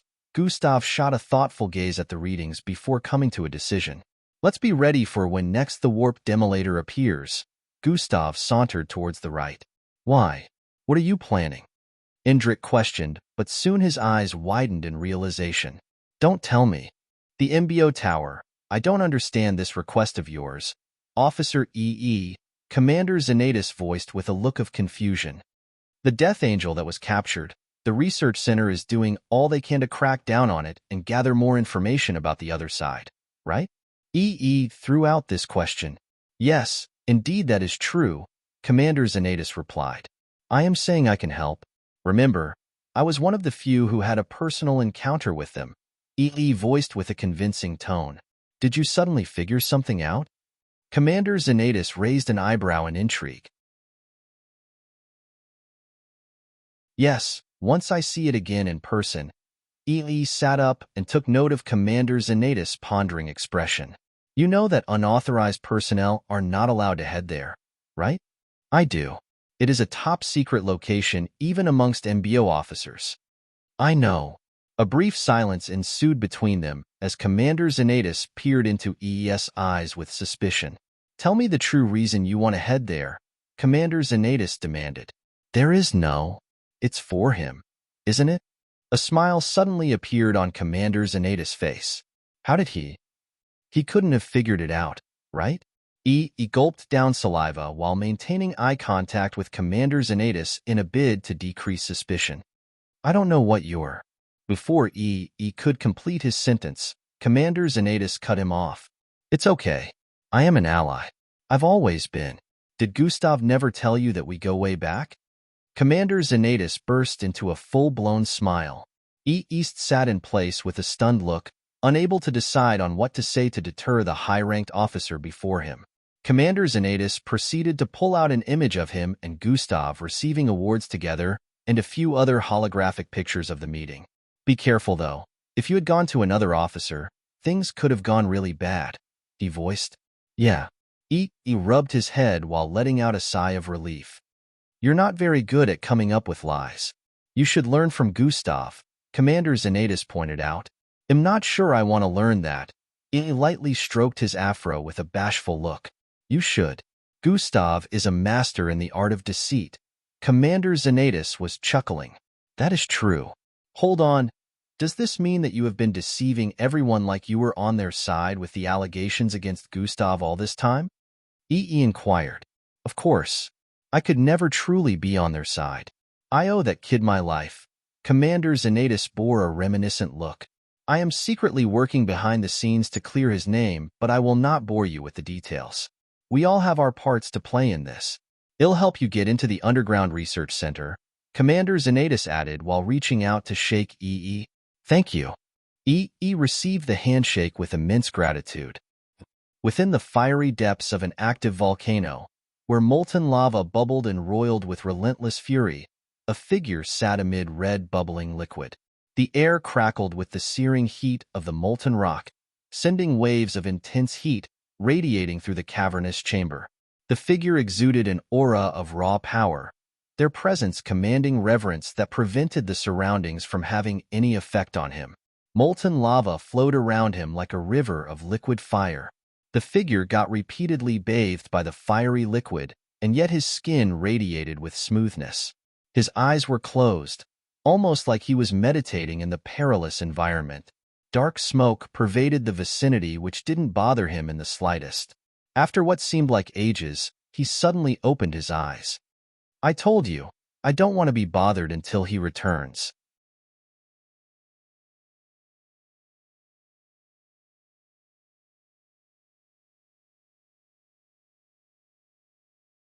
Technically, he was living under a volcano. Eldris chimed in from the side, causing Rhea to smile wryly. Gustav was further confused by the revelation. Did you quit the MBO? No, I took a leave, Rhea answered while rotating his right arm. He said he didn't want to be disturbed until you return. Eldris chuckled while revealing. Hey, he didn't have to know that. Rhea yelled bashfully. He didn't stop channeling his bloodline in the active volcano until I informed him of your return, Eldris added while Rhea pouted at the side. He is a lot more powerful now. I can sense it, Gustav voiced in observation. Rhea's eyes widened in excitement. Really? Gustav nodded. From what I can sense, your energy is higher than Eldris. Well, family issues haven't exactly made me active this last year. I also took a leave from the MBO, Eldris revealed. Tell me all about it. Gustav showed a concerned expression. Nah, it's nothing to be bothered about, Eldris waved it off. But I did hear of that being. It is suspected to come from the same place as the Death Angels. Eldris couldn't help but sense an ominous feeling while mentioning it. If I was skeptical about that before, I am 100% certain now. Gustav then mentioned how the black and white entity broke the Death Angel out the last time. But how can it easily travel between worlds? Didn't you mention that the Death Angels were only able to do that because of that premonition thing that happened on planet Osius? Eldris asked, sounding conflicted. That's the mystery. If I hadn't reversed time, the Death Angel would be truly free by now. Gustav held his chin in bafflement. Wait, you can reverse time now? Rhea's jaw dropped. I can do a lot of things now, Gustav voiced like it wasn't a big deal, but even Eldris was amazed. Damn. Just how powerful are you now? Rhea questioned. Not powerful enough, Gustav replied. You weren't really planning on rescuing Falco and Angie all by yourself, right? Rhea asked while folding his arms. I didn't want to get you guys involved. It would be too dangerous, Gustav shook his head. That's why E informed us behind your back. You need all the help you can get if you intend to infiltrate that other dimension, Eldris pointed out. No. Only I and Indrik will be heading there after we've gathered all the items we need. Gustav immediately refused. You can't stop us from coming with. Falco and Angie are our friends too. Do you know how long I've been waiting to do something about their rescue? Now that the opportunity has presented itself, I want sit back, Rhea voiced with a fired-up expression. They both stared at the look on Gustav's face, hoping for some type of reaction. After a brief silence, Gustav stood to his feet. No. Gustav Crimson is on Earth. I can feel it. Within an office, situated in an MBO base, a high-ranking female officer roamed the place with a conflicted expression. She had a long, green ponytail while the rest of her hair was sky blue. Her face had cat-like features with whiskers, but overall, her body was humanoid in structure. For how long have you been feeling this way, ma'am? An MBO major questioned from the other end. A little over 2 weeks now, she replied. Could you perhaps be referring to the clone? The 5-foot-tall major with a blue slimy face questioned. No, I am very much aware of the clone. I am talking about the real deal. He is here. She kept prancing about the place with a look of conflict on. I don't know, ma'am. The MBO major was clueless. Think, Gohan. Think, what anomaly has occurred during that time frame? She questioned, causing pressure to descend upon the surroundings. Except for the clone, I can't really think of anything else, ma'am. Gohan shook his head. I said think. She yelled with a horrifying tone, causing Gohan to tremble in place. I think there's. Gohan kept stuttering in uncertainty. Oh, just spit it out, she stated with a tone of annoyance. I just recall that there was a mention of Jack's encounter with the person who faced the clone. He said in another timeline the Earth was in trouble because of the appearance of that black and white entity. Time was rewound, but he remembered that it happened because of his strength. Gohan tooted on. He left the clone in the hands of the person who took it on and returned to the research facility. Ma'am Reina, he said. The person informed him. Gohan paused to see if she was starting to see the pattern. That person who faced the clone. Did we ever figure out his identity? General Reina questioned rhetorically. Gohan shook his head in response. But a person powerful enough to reverse time on a scale where even Jack would be affected must at least be an alpha-ranked, or maybe even higher. The number of mixed bloods on that level of power is around 200 in the entire populace of billions. We have records for them and know the names of each and every one of them. None of them has this ability. When Gohan got to this point, General Reina's eyes widened. Since this isn't a recorded alpha, it means that this person must have become an alpha after the last one was recorded, which was years ago.